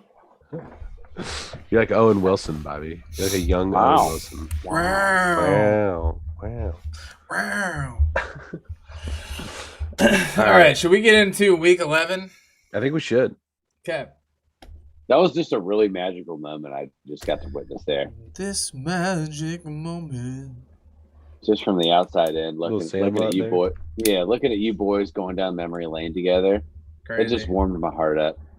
There's plenty more where that came from too. So stay tuned, chat. Come listen to us talk more about how we used to fuck each other up when we were kids. On this week's episode of It's a Miracle We're Alive. Stay tuned for Is This Now Child Abuse? Oh, So before we get into these picks, did you gentlemen see who the MVPs were in the AL and NL this year? No. no, I did not. So AL MVP, no surprise, Shohei Ohtani. As it And should be. It was actually very close. It was within 5 votes between him and Vladimir Guerrero Jr. Very deserving. Yeah. I would have National rioted League- through the streets if it wasn't Shohei. You would have. NL MVP, second time in his career. The man that I consider to be one of the most overpaid players in baseball, Bryce Harper. What? He was the National League MVP. Do you have the numbers though? Did it make sense? Oh yeah. If you guys don't know, here, let me just read you his. I mean, I know he had a good year, but like, Who else in the National League wins it? Trey Turner was my pick, right? And Trey Turner doesn't have flashy numbers. He has good numbers. He Yeah, I mean it's MVP's a numbers thing though. absolutely. Yeah, as So, it should be. Yeah. It's all because you can say who, Bryce Harper, realistically, he hit over 300, had over 30 home runs, knocked in 100 runs, and had over 1,000 OPS. That checks all the boxes, Yeah. right? For an MVP season. So, Yeah. 141 games for Sir Bryce Harper, 42 doubles, 35 home runs, 309 batting average, 615 slugging, 1044 OPS. Those statistics make him that's a great at year. least a candidate. Yeah, a candidate for MVP. Here's the thing, though. This is where I disagree with him being an MVP. He hit 35 home runs. 27 of them were solo home runs. How many times did he strike out? 134. That's actually pretty good by today's standard. That's disgusting to say that triple digits is good. I agree with you. I don't disagree with you. I just hate that that's like the caveat was by today's standard. Right. 134. That's only 25% of the time. So that's pretty good. Not bad. That's pretty when good you have for today's Joey Gallo. I just want to read this too, and then we'll get to the picks, I promise. But his stat line, Joey Gallo, who arguably is the best power hitter in baseball, has the most ridiculous stat line this year between both teams. So he got traded to New York at the All-Star break, struck out 213 times in less than 600 plate appearances. So 30% of the time. He also hit 38 home runs. I love it. It has the worst cleanly shaven face in all of history of man. It is absolutely terrifying to see that guy without a beard. Oh, I pray to God that he gets away from New York. That man's face. He is a specimen of an athlete, though. He is 6'5", and I bet he's 275 pounds. He's 6'5", 275 pounds, and he looks like he's 4 years old. Right, and he also stores 75 pounds of that in his chipmunk cheeks. Yeah. Big old chipmunk cheeks. When him and Anthony Rizzo got traded to the Yankees, it looked like their initial pictures were fucking mug shots. Grandmas were going wild everywhere. The 30-year-old boys turned into 13-year-old boys again. Oh, all right. That's the end of my baseball rant. I apologize. I've talked so much shit about Bryce Harper on this podcast that the fact that he won MVP, like, turned my dick inside out a little bit. Yeah. I just think it's not worthy. I still believe that Trey Turner earned the NL MVP because for both teams he made an impact. When he left Washington, their offensive production went down significantly, and when he joined Los Angeles, they ended up winning a playoff series, which we just didn't think was going to happen. Right? Everybody thought the Giants were going to beat the Dodgers, and Trey Turner was an integral part of them getting past the Giants. So I was very disappointed to see that, again, money wins over talent. Yeah, for sure. And fuck Philadelphia fans. They're the worst. Los, if you're watching. Except for Los. I love you. I respect Los. I respect him primarily because he's a police officer. And he realizes that Philadelphia fans are the worst. We've had the conversation before. Oh, yeah, for sure. Yeah, Philly fans are rough. All right. Game 2 of Week 11. We have got the Ravens coming off of a terrible loss on the road in Chicago. Mr. James. Yeah, I talked about it a little bit earlier. The Ravens are up and down. Last week they were down. This week I think they're up. They're against an inferior team. They were last week too. I think it was probably a little bit of a shock to the system, and I think they get out of Chicago with a W. I'm taking the Ravens. I agree. Also, anybody can outcoach Matt Nagy. Just sorry, Rob. Nah, he knows. He knows the truth. He's very aware. Yeah, there's not much that the Bears can do against the Ravens. It's just they're gonna turn it around. They're gonna have a good week. Next game we got a divisional matchup, NFC matchup. Packers on the road in Minnesota. So I think this might be the game of the week, boys. It very well could be. I still think the Packers win. I still think Aaron Rodgers beats the Vikings, but I'm excited for this game. I'm excited to be able to watch this game and then get to watch the Bengals. I think it'll be – Kirk Cousins has played well. Dalvin Cook is healthy, and Justin Jefferson is playing better. So he is an elite wide receiver. He has not played to the elite stature that I believe that he can yet. But I could foresee a week like this setting him off. So I think it'll be a close one, but I think the Packers end up winning. Yeah, I'm with you here. I can't bet against Aaron Rodgers right now, and the Vikings have been too inconsistent.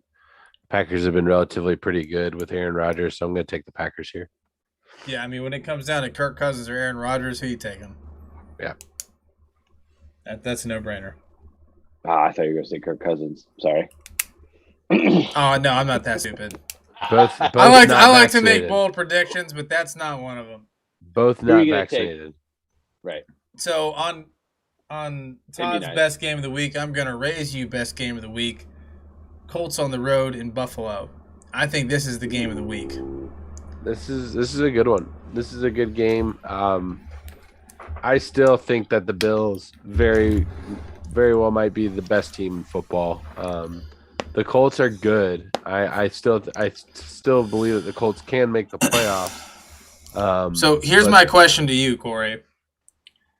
The Bills have struggled against teams that aren't great. Yeah. How do they respond to the running game that the Colts possess, and what do you think is the result of Jonathan Taylor? I think while the Colts offense is good, I think the Bills offense is just better. I think that they can outscore them. I don't think they need to stop them. I think they can just score better than they can, and that's how they win the game.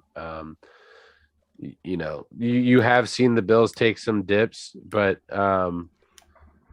being that this game is in Buffalo, maybe it's just a gut feel. I don't have a whole lot of rationale other than the offense is just better on paper, and I'm gonna lean towards a better offense in a regular season game pretty much every time. Todd? Yeah, I think similar to what you just said. If you're going to take Aaron Rodgers over Kirk Cousins, I'm going to take Josh Allen over Carson Wentz. Right? Fair point. That's what it is. Yeah. I am very interested to see how this game shakes out, though, because I think it will be, to kind of allude to what Corey said. It doesn't matter if you can stop them; it just matters who gets the ball maybe one more time and puts more points on the board. That's what I see this game. I still being. think Jonathan Taylor's gonna have a really good game. Yeah, so I'm interested to see how they try to shake him down, because realistically, other than Derrick Henry prior to being injured, I think Jonathan Taylor has been the best running back in the NFL, and nobody has figured out a way to stop him yet. And he just particularly over the last 3 or 4 weeks too. Yeah, and he just continues to look better, and he continues to look more confident. I think that's the key point: is that Jonathan Taylor is getting his NFL shoes on and consistently being able to wear them and starting to see the game at the next level. So I think we're just seeing the beginning of Jonathan Taylor being great. Well, I'm gonna take the opposite train on this. I'm gonna say the Bills fold under pressure, and the Colts come in, and Jonathan Taylor dominates. Colts over the Bills. Spicy. I like it. So Matt Ryan, they show him limping off there at the end of the first half, but he's out here to start this as the Falcons get the ball here second half, down 13 to the Patriots. Anything we're looking for? Josh Wheeler, that pick was for you. Anything we're looking for here out of the Falcons to get back into this game initially? Yeah, Matt Ryan said, "I can't let Josh Rosen come into this game. We're only down 13. If I let this guy walk on the field, we're going to get beat by 40." I just don't understand how Kyle Pitts is not more like pivotal in their offense. I don't understand. I agree with that. I from mean, a scheme he is such a perspective. freak athlete. Like, why Just not get him the why fucking not ball. get him involved and just let him make a play? Exactly. Even if it's like a 3-yard screen out to the left or something, you know what I mean? Just get him the fucking ball. He'll beat people. It's funny, though, that you say that, because when they have made him a bigger part of their offense, Matt Ryan has crushed it, right? Like, That's what I mean. 2 weeks ago, he went bananas. And Kyle Pitts was he had like 8 catches for 100 yards and a touchdown. But tonight, it just seems like he's trying to – I don't know. I'm watching their offense, and they're running a lot of single back formations, whatever. But then they'll run the dual back formation, but then they still throw the ball. There's no alley-oop to a slam dunk to Kyle Pitts. It's just a lot of people trying to get to the rim. That's what it kind of looks like. Yeah. Yeah, Sorry. definitely a pass Offsides, New interference. England. No, pass interference. Oh, you're ahead. They got a offsides No, after I'm that sorry. pass interference. False start. Atlanta. Well, After that he pass about ripped interference? his helmet off. Yeah, he did about rip Gage's. Is that Gage? No, that's a. I don't know. I want to see. I want to see here if Bobby's ahead of us still. No, it's false start Atlanta. Oh, yeah. Bobby's ahead of us now. Enjoy this, Bob. I Doesn't am. have to know. This is great.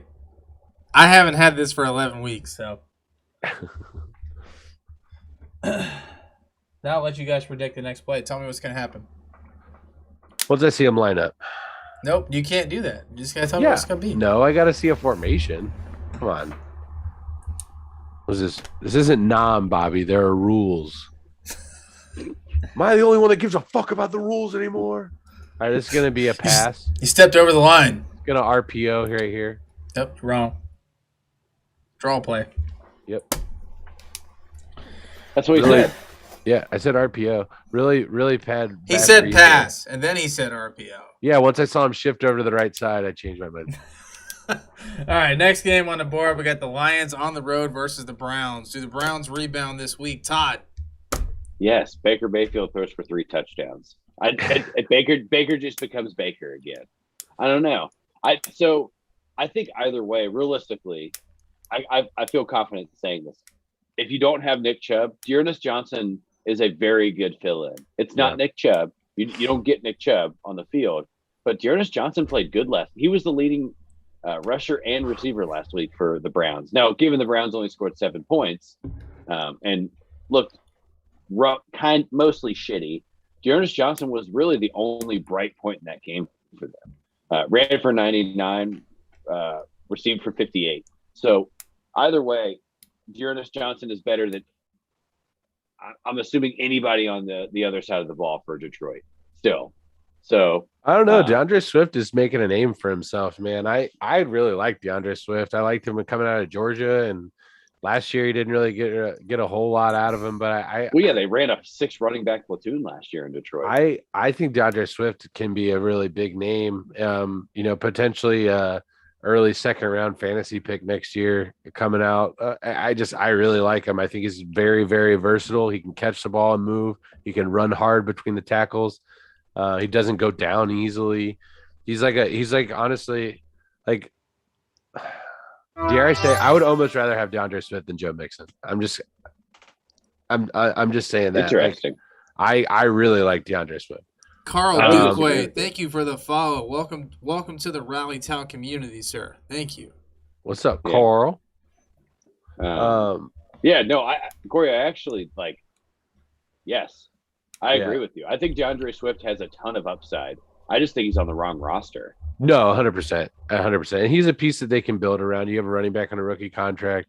I think the running back market is going to continue to depreciate over the next 3 years while DeAndre is on that contract to where it won't be super expensive to extend him. Right. Similar position for the Steelers with Najee. Nick Chubb and Joe Mixon are on almost identical contracts in terms of financial compensation.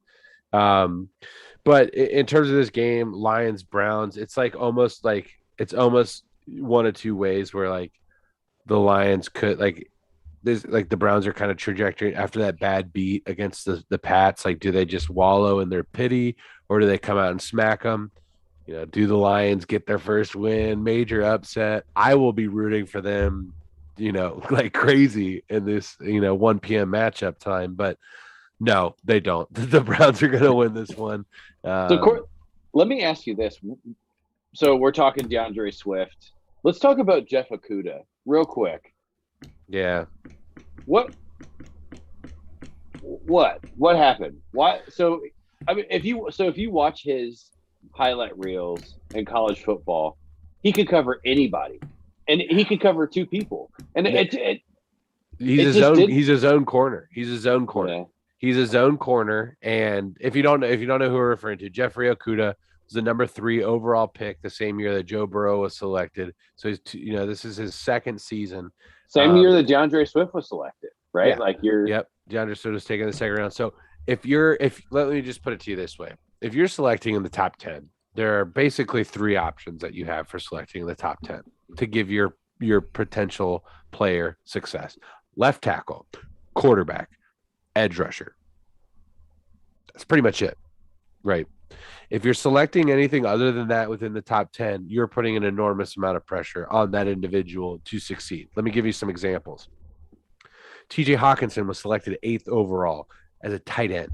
If you select a tight end 8th overall, that motherfucker damn well better be Antonio Gates, Tony Gonzalez, George Kittle, Travis Kelce, that kind Darren of player. Waller, somebody of that Somebody of caliber. that nature, Kyle Pitts, even testing like Kyle Pitts. TJ Hawkinson was not testing like Kyle Pitts. Let me be very clear about that. That said, you're putting an enormous amount of pressure on that person. Jeffrey Okudah, selected number 3 overall as a corner. If you are a corner selected number 3 overall, you better be Jalen Ramsey. End of story. You better be Jalen Ramsey.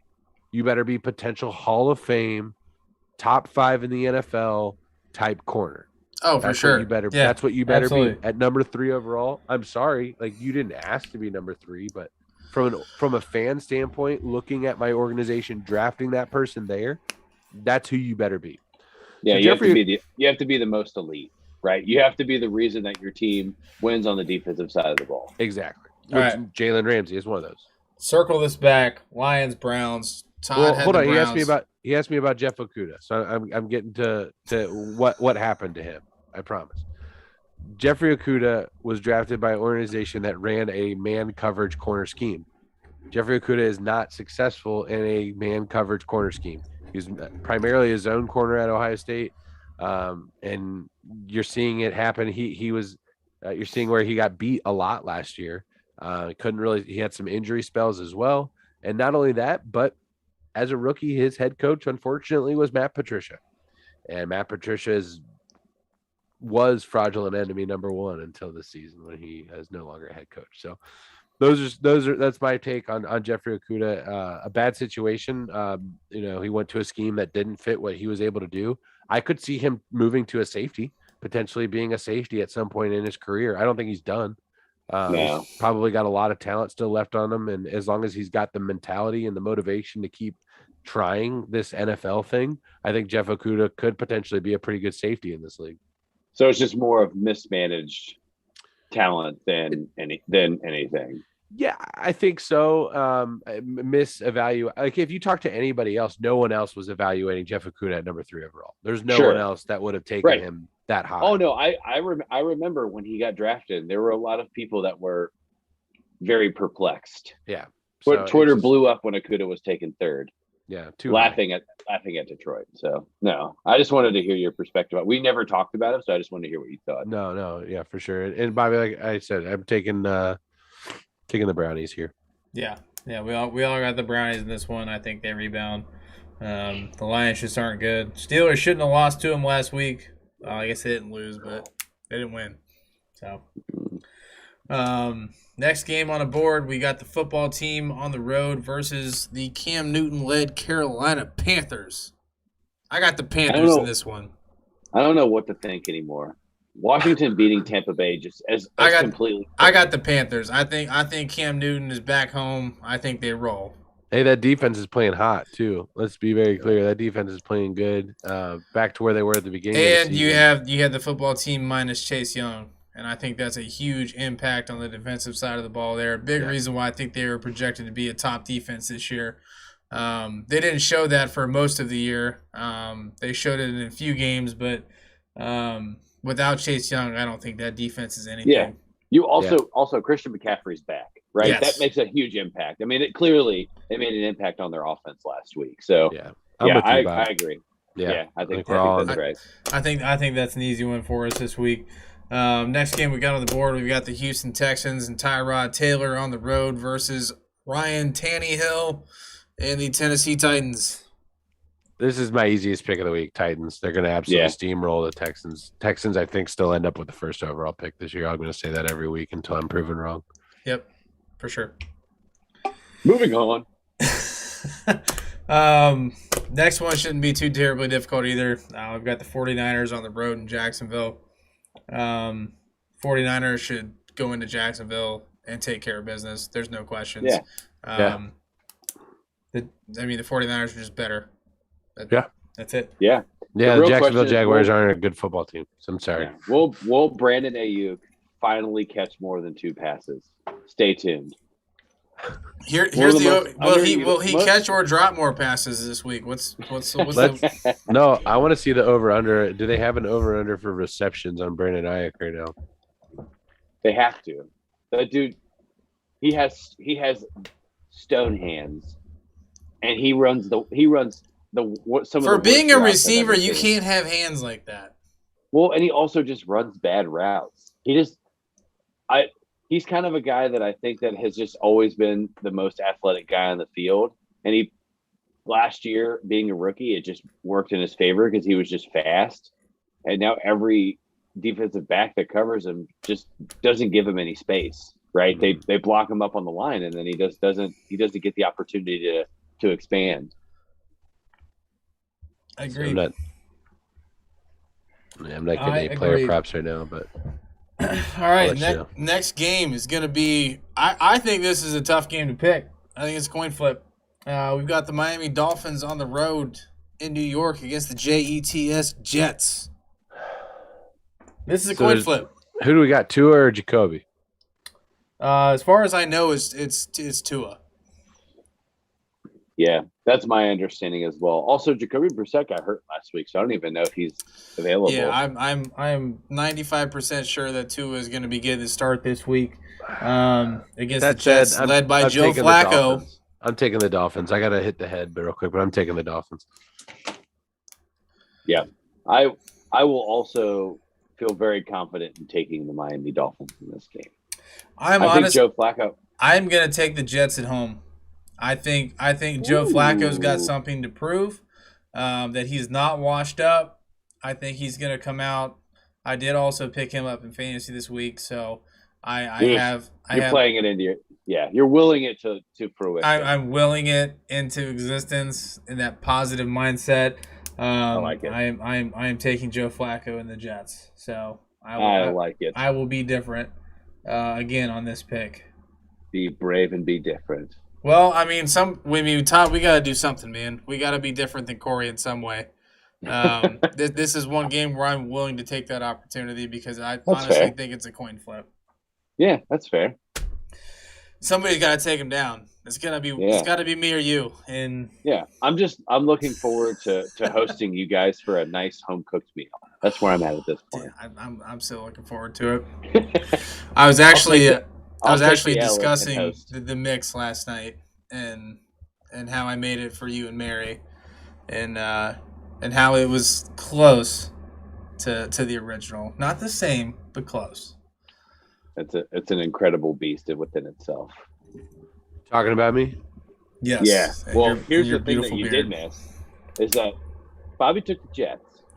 Okay. I mean, it's a coin flip. I agree with Bobby. So I mean, that's not that crazy.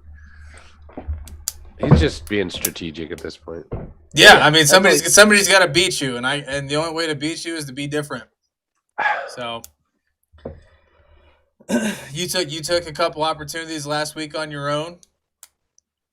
Two of them paid off. Two of them paid off. One of them paid off for me. I only lost the game, so I'm gonna try to be different this week and see if I can't get that game back. All right, I like it. Next game, we've got the Jameis Winston. Wait, no, he's out. Just kidding. Yeah, he's out for the season, isn't he? Yeah, torn ACL. That was just I just wanted to throw the. But that motherfucker was on crutches partying with that team. He was in the locker room, getting down. Yeah, he was. All right, we got the Saints on the road in Philly against the Eagles. I've got the Eagles in this one. I think Jalen Hurts just comes out and tears them up. Yeah, I think the Eagles were able to build some confidence last week. They're starting to find their identity, like I was talking about earlier. They are a power running team, and when they do that, they can open up opportunities for an inexperienced quarterback like Jalen. And yeah, I'm with you, Bob. I got the Eagles in this one. Yeah. So here's my add-on that is very well thought out, very meticulous. Eagles fans are the worst. Therefore, Philadelphia has a better chance at winning at home. So give me the Eagles. That's my logic. There's no science to that. Fair enough. Also, there's some there's some great videos of this guy that just tests people's BAC before Eagles games, Oh God, and there was he That had to sounds be incredibly interesting. that there was would a be guy fun. that at 9:30 a.m. 0.21 blood alcohol. Oh my content. God. He said, What? "How many beers?" He said, "How many beers have you drank?" And he said, "All of No it." idea. That's all he said. All of them. All of them. All the beers. Yeah. Wow. I want to do that actually. I need to get a mini handheld breathalyzer. Next game I go into, I'm going live on Rally Tal, and I'm going to breathalyze people on spot. I love it. That sounds awesome. That makes for That's great so- content. No, I will say love that. Bring sanitizer wipes. This next game gets a little close to home for you two. We've got the Cincinnati Bengals on the road in Vegas against Bruce's Raiders. Let's give it up for Bruce. 1, 2, 3. Bruce. Our man, the man, Bruce. We love you. This week though, get fucked, Bruce, because the Bengals are in town. I hope you're going to the game. That'd be really cool if you're going to the game. I would love that for you. Yeah, that'd be sweet. Facing the Raiders of Las Vegas, and Jesus. yeah, there's a little Chris Berman shout out there. The Raiders. The Raiders. That was deep. I don't know. How about you guys? I feel like the Bengals haven't played in 374 days. How I'm about you? taking the Raiders. Oh, interesting. Do tell. Why? I don't think the Bengals have confidence right now. I think mean, that's fair. the last couple of weeks the Bengals have just been in absolute shambles, and I don't think there's been enough evidence for me to support them going on the road and beating a team that is better than teams that they've lost to in the last 2 weeks. That's fair. I mean, yeah, the Bengals have not looked good. They haven't. I don't know what else to say. That's my only basis, that they've looked terrible. It doesn't look like they have any confidence right now. They could come out and surprise me and just absolutely trounce the Raiders. It could happen. So But there's not enough evidence for me to support them going on the road against a team that has talent. Although the Raiders are they're not playing the best football right now. They've got a lot of off the field drama and right. things like that. So this game, honestly, for me is a coin flip. But I know you guys are taking the Bengals, and I'm going on my thing where I'm going to take a different team, and I'm taking the Raiders. Todd, are you taking the Bengals? I am. As much as I am concerned, you have no Davis Gaither, you have no Jordan Evans. You got to stop Josh. I mean, Jordan Evans is a great special teams player, but Jordan Evans is not impacting that team. I just put it that way. A little bit. I guess. I don't know. I'm not trying to discredit an injury or anything like that. Like, it sucks that he's out for the season, but we're not losing this game because Jordan Evans is No. That's not what I'm saying. That's not okay, not what I'm alluding to either. I'm just saying that there's just some gaps over. I mean, clearly the opportunity outside of some big plays, but when they played the Jets was coverage over the center of the football field. Sure. Right. Yeah. And Gaither does a nice job of, when he's healthy, of being able to do that. And Logan Wilson can't do it himself. Yeah. And Las Vegas has a good ground game. They have Kenyon Drake and Josh Jacobs. Both those guys run the ball hard. Is Jacobs healthy? He is questionable right now, but should be available for Sunday. Similar to Saquon. Yeah. So I am taking the Bengals, but they need to. So I think the opposite of what Bobby thinks. I think the bye week plays into their benefit, and we see second half Bengals in the first half. So just piggybacking off of that and give you a comment here. So Bobby, you're saying that there's not enough evidence for you to take the Bengals. I get that. I would counter that and say that there's more evidence that says you should take the Bengals. What I mean by that is teams coming off a bye win the next game 74% of the time. If you notice in my pick 'em, if a team's coming off a bye, most of the time I'm taking them just because the odds say that they're going to win. They've had 2 weeks to prep for this team. They're rested. No one's tired going into the next game or anything like that. Generally speaking, pretty healthy. I would say the Bengals, generally speaking, are very healthy. There's no major losses other than Akeem, but overall, most of their players are very, very healthy. Little bang. It's the NFL. You're going to have little nicks and bumps and things that you play through. Joe Burrow doesn't wake up every day. Yeah. His knee doesn't Bengals feel are playing good every day. yeah. Let me put it that way. And there's going to be a rookie at right guard regardless. That's what we've determined. Right. So Corey, who do you have? So, pardon me, but I do have the Bengals. I think what you're going to see, and the reason why is one, bye teams win 74% of the time. Two, I think the Raiders have a real bad problem of stopping the run. While they can get after a quarterback, they have a problem of stopping the run. They're not good at it. So what I think you're going to see is the Bengals lean on that early, open up Joe Burrow late. This is what I want to see out of the Bengals coming into the next half. I want Joe Burrow running the offense 60 to 75% of the time. I want him throwing 60 to 75% of the time. They're better when he throws. They're not a power run team. Hey, I've got Joe Mixon and Tyler Boyd in my lineup this week. Like, I want the Bengals to play well. I don't think they beat the Raiders. Yeah, I mean, I would want a fantasy loss over a real-time win every single. You know what I mean? So from if I were you, I would want the Bengals to lose more than I would want my fantasy team to win. You know what I'm saying? That's not necessarily how I think. Oh yeah, I will 100%. I will always root for divisional teams. Oh wow, especially Cincinnati. I have a lot of respect for Cincinnati and what they've done over the last couple of years because they've made some really big changes and necessary changes to do what it takes to get to the next level and actually potentially win a playoff game. No, yeah, I respect that. I wouldn't. Nice interception here from Atlanta. Mac Jones just chucking up a duck, but making the tackle. What are you doing? Right. Just get out of the way, dude. Anyway. I actually have a big problem with quarterbacks trying to make plays when they. Yeah, it's stupid. It's Teddy dumb. Bridgewater did it perfect last week. Right. Yeah. Just get out of the way. Get out of the way. You're not meant to tackle, humans that are twice your size. Because you're more valuable to your team on the field than you are trying to make a tackle as after a passer a mistake. than a tackler, especially when you're up 13. Right. Exactly. Give up the touchdown. That's fine. You get the ball back. That's fine. Yeah. Just get back there and just throw a touchdown. Then it's all is forgiven.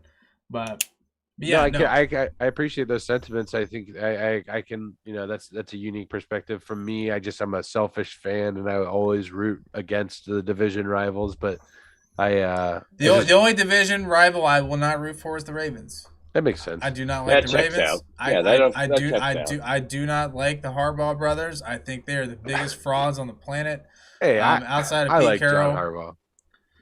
But yeah, I like John Harbaugh's story more than I like John Harbaugh. I like the fact that he is a special teams coach that is made it to a head coach. I give you that. I give you that. I just to reemphasize, I want the Bengals offense to run through Joe Burrow at the end of the season. I think when the Bengals offense is when Joe Burrow is calling the plays, I think the offense flows so much better. Yep. And they're way more productive. I think that's the same for a lot of teams, right?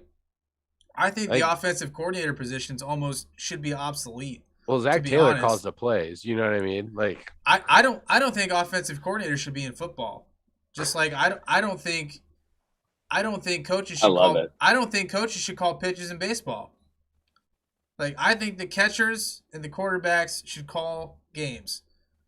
Because that honestly shows the true talent, and it's basically they're on the field, they know what's going on, they've got the feel. It's hard to call a game when you're not actually on the field and actually seeing it. But from that perspective, I would also argue a different perspective. I would say I'm trying to think of the proper analogy.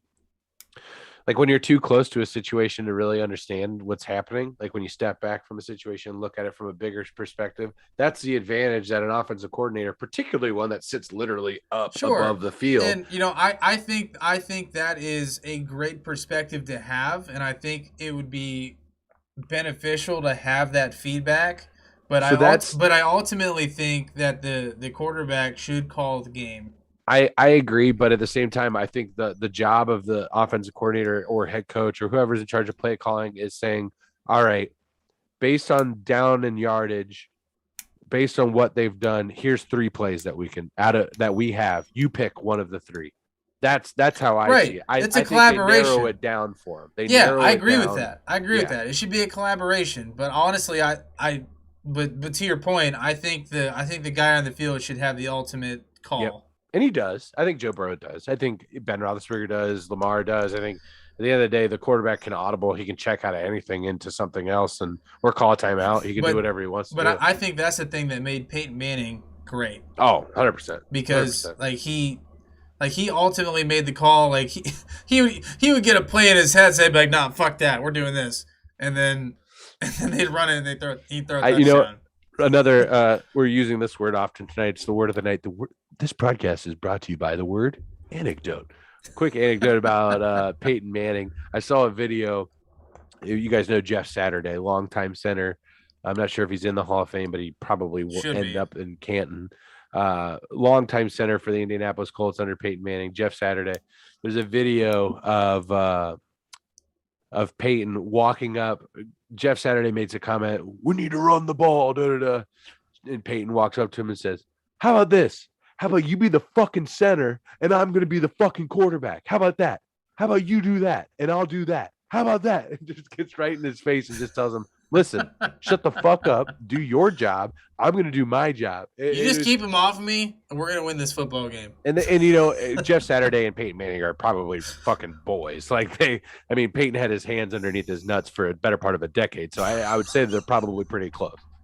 Yeah, there's a special bond there. All right, Kyle Pitts getting some work.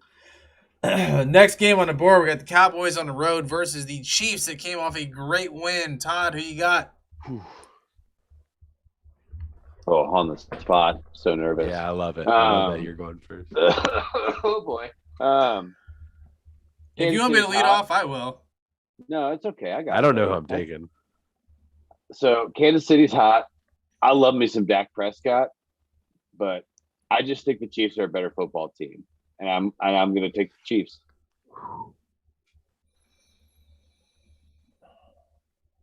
This one's tough. I know I came in with a lot of confidence and said I'd go if you didn't want to. I was just kind of hoping you would take it on. Do you guys want Vegas spread? Yeah, tell me the spread. Chiefs minus 2.5. So it's not even a home field advantage. Yeah. No. That's why. Yeah, I was gonna say it can't be more than 3. The only concerning thing for me is the lack of the running game from the Chiefs. Damian Williams had a great game last week. He did. For what it's worth. Like the Chiefs looked like the Chiefs last week, but that's 1 week out of 11. It is, but here's the thing. I think we're in November. The good teams start winning. Cake time, baby. With Pat Mahomes throwing 5 touchdowns for 400 touchdowns, 400 yards, 5 touchdowns last week. I'm taking the Chiefs.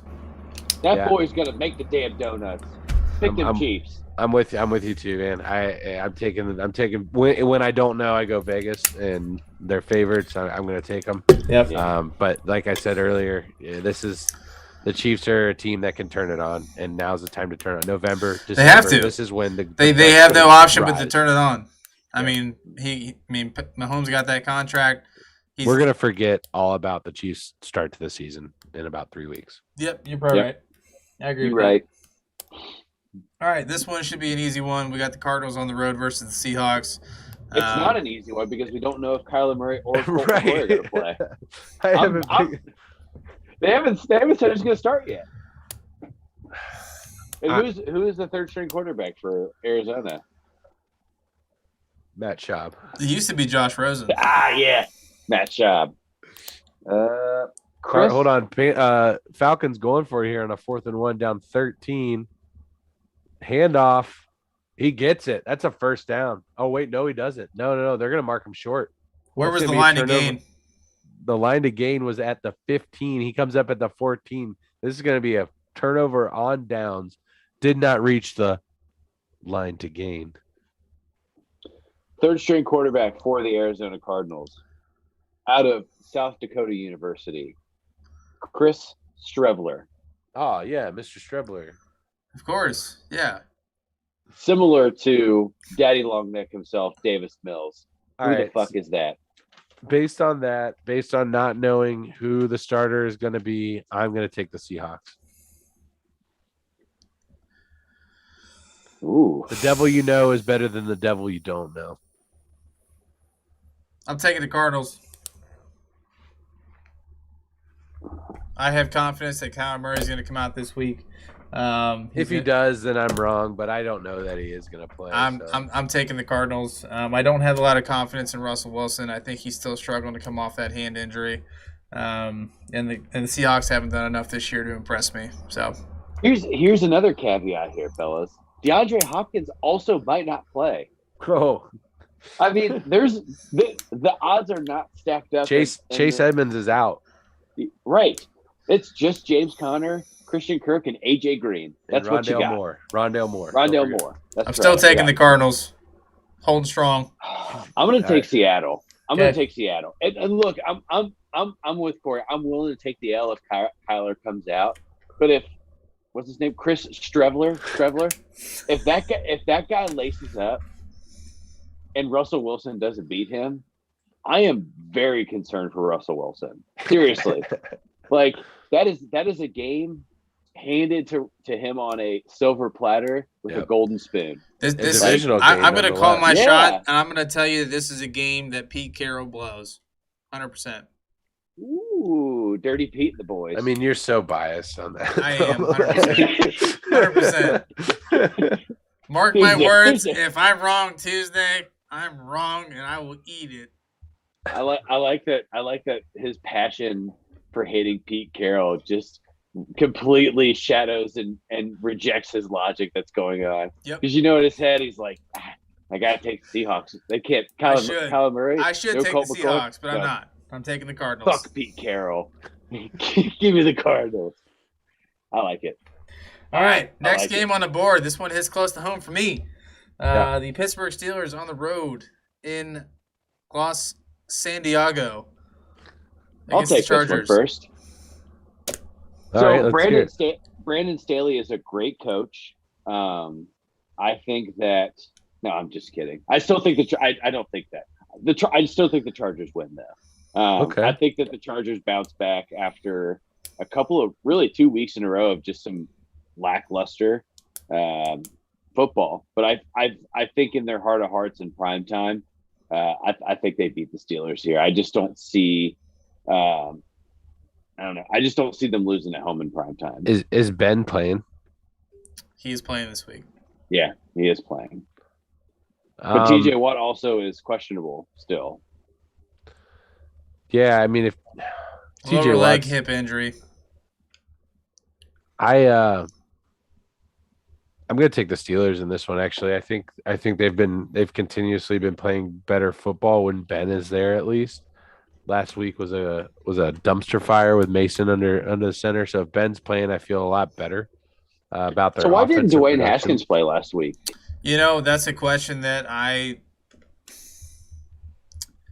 really upset that they didn't give him a shot because I mean Mason Rudolph. Mason Rudolph had his opportunity last year and it wasn't great. We all know it wasn't great.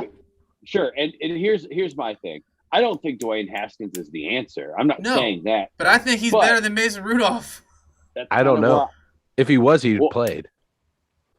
Right. So there's Yeah, that's one part of it. So the second part of it to me is that I think that shows that Dwayne Haskins is still immature and doesn't he wasn't ready. An NFL quarterback. Wasn't ready. I would agree. It has more to do with his professionalism than it has to do with his talent. I imagine Dwayne Haskins is similar to a Jamarcus Russell situation where somebody just hands him a blank tape and he just I just don't think he wants to put forth the effort. I think that he is perfectly content I would confidently say that that's the reason he didn't play last week is because he just doesn't want it. I think that it's I struggle with the Jamarcus Russell comparison because he was the #1 overall pick. And I'm not comparing them as talent to talent. I'm just saying it's a similar mentality. Yeah, I think outweighing ability over hard work. I see, and I don't know. I've never heard like Dwayne Haskins doesn't work hard. I haven't heard that. I think that I just don't think he has it. To be honest with you, I don't think he has it. Like, there's a reason that Washington was willing to walk away from their first round pick. There's a reason that he didn't start over Mason Rudolph this week. It's because he doesn't have it. He's not. He might be a career backup. That's okay. That's okay from a human Sure. perspective, like a financial perspective. That's probably the best fucking job on the planet is backup quarterback, particularly when you're sitting in front of sitting behind rather a future Hall of Famer and Ben Roethlisberger. I mean, it's the best fucking job on the planet. I'd take it any day. But I just think if Dwayne Haskins had even an ounce of ability, Mike Tomlin's looking at this saying, okay, we've got an 0-8 team that we're going against. This is a play win. him. We play Dwayne to see what we have. And he Sure. wasn't, he knew that Mason was better and he took Mason. So, but that being said, I find that so challenging to get my skull wrapped around it. Part of it is he's an Ohio State quarterback. There is historically they are it's not the standard. Yeah. Yeah, they are not good NFL quarterbacks. We haven't Right. seen that in a long time. Not in our lifetime at all, actually. Right. And I think more of it is mental immaturity. But I'm sure that there is some real physical, like, hey, this guy just cannot play the speed that we need. Whether to it's play at. knowing the playbook, making the right reads, checks at the line, understanding of the offensive scheme in general. I don't Sure. know exactly what it is, but it's something along those lines, in my opinion. General That said- football cognizance. That That's said, what I I look think at it. I think the Steelers are, in terms of, like, if I had to buy stock right now, I would buy Steeler stock. I would sell Charger stock. I think that's kind of where I'm at right now. And I'm gonna take Pittsburgh in this one. Unfortunately, I So, hope I'm wrong. This is a tough one for me, honestly. Even being a Steelers fan, that tie against the Lions last week scarred me. Fucking Mason Rudolph. I know. He's a shit fuck. With Ben in the game, human. with Ben in the game, yeah, I completely agree. Yeah. With Ben in the game, I don't think that game is even close. With Ben starting this week, and the challenges that the Chargers have had this year, I'm going to take the Steelers. But I would not be surprised if the Chargers won. Yeah, it's a very, so I showed you guys my pick'em sheet last week, and basically what I do for my Thursday night game is I go through and I rank my games until I get to my Thursday night game, so I know what confidence level to put on my Thursday night, because this is a confidence pool that I'm in. I'm in first place, by the way, but I haven't even selected the Steelers and Chargers in this one yet because I don't know. It's going to be that good of a game. But let me just say this about Mason Rudolph before we move on. I know nothing about Mason Rudolph. I don't know anything about his background. I don't know what kind of high school he went to. I know he went to Oklahoma State, and that's pretty much it. But Mason Rudolph, to me, looks like a guy that probably was really good at football all through his life, went to a D1 school, probably went to like a Catholic high school, like a prep academy kind of thing. Todd, look this up for me while I'm ranting. He probably went. That's what I'm getting to. Right I know you are, but he probably went to some kind of St. Ignatius type school, and then went to Oklahoma State. St. Ignatius, mother of the Rosary. Yeah, of St. Mary and Christ, and in our sorrow. But Mason Rudolph primarily strikes me as one type of person, and you can identify these type of people whenever you talk to them, whenever you see how they carry themselves, whenever you see how they talk to other people in particular. Mason Rudolph strikes me as someone that has never had his ass beat. Mason Rudolph strikes me as someone that has never been punched in the fucking mouth before. And you can tell those kind of people. It's like, yeah, okay. Yeah, you've never had your ass beat before. That's why you feel comfortable talking to me like that. Okay. Right. All right. So here's the answer to your question of where did he go to high school? Mm-hmm. So he did initially start at a Christian school, and then he transferred to a public school in Rock Hill, South Carolina, Northwestern High School, known for their high school football. He also was a 4-star coming out, according to Rivals, ninth best quarterback in his class, which was 2000. 2012, 95. So that'd have been 2000. Yeah, 2012 or 13. 13. Moral of the story is that dude has never been punched in the face. I think it's really funny because I think of him and Grayson Allen kind of in the same right. Yes. Dude, Yeah. that is a So perfect. both of those guys are kind of bitches because they talk a lot of shit. Here's the thing. So Mason Rudolph's the kind of guy that gets in your face, but is constantly doing this because he needs his big guys behind him to make sure that if shit hits the fan, his boy that's just a little crazy after he drinks a couple Four Locos is standing right behind him. And then right? Mason Rudolph will take him home in Daddy's nice F-150 Lariat. Right. He King Ranch. He has a platinum. with the massager seats. Yeah, that man has a platinum with FX4 package on it because he likes to think that he can go off-roading in it, but really Daddy doesn't want it to. It makes his penis bigger. Yeah. It's a lifted F-150, but it's only lifted 2 inches because anything else he'd have to get an extra step, and he doesn't want to have to succumb to that. No. Yeah, no. Mason Rudolph is I think the perennial pretty boy. That's just what he is. I'm uncomfortable with how much time I've said his name actually. All right. I actually really enjoyed it. Wow, just a garbage ball. Maybe a miscommunication here from Matt Ryan to Kyle Pitts, but just, I mean, with a safety sitting over the top here, I don't get this throw at all. Todd, you're going to see it here in a replay. They're going to show this. Yeah. Just chucks it up, man in his face, taking a hit. Just chucks it up with the safety sitting over the top, and it just falls right into the Patriots' hands. Yeah. All right, boys. Last game of the week, the Monday night matchup. We've got the New York Football Giants on the road in Tampa Bay. I believe Tampa's lost 2 games in a row. Saquon's back. Kenny Galladay's back. I'm taking the Buccaneers. Yeah, I just locked up so hard because I was like, oh my god, is he gonna say because I knew that was a setup. I knew that was a setup. Well, he set me up real good. Tom Brady doesn't lose 3 games in a row for the first time in his career ever. He had a bad week last week. He was reminded of it in the press conference following the game. Was not very pleased. Tom Brady comes out and does Tom Brady shit. And throws up Tom Brady stats and shits all over everyone. I hope Mike Evans has 17 touchdowns. That'd be sweet. Yeah, Tom Brady. Yeah. I'm gonna make a bold prediction. Tom Brady throws 5+ touchdowns. Ooh, I love when you make your bold predictions. I'll take the under on that. I've already made enough bets this year that I've lost. I can't afford making any more. Just a bold prediction at this point.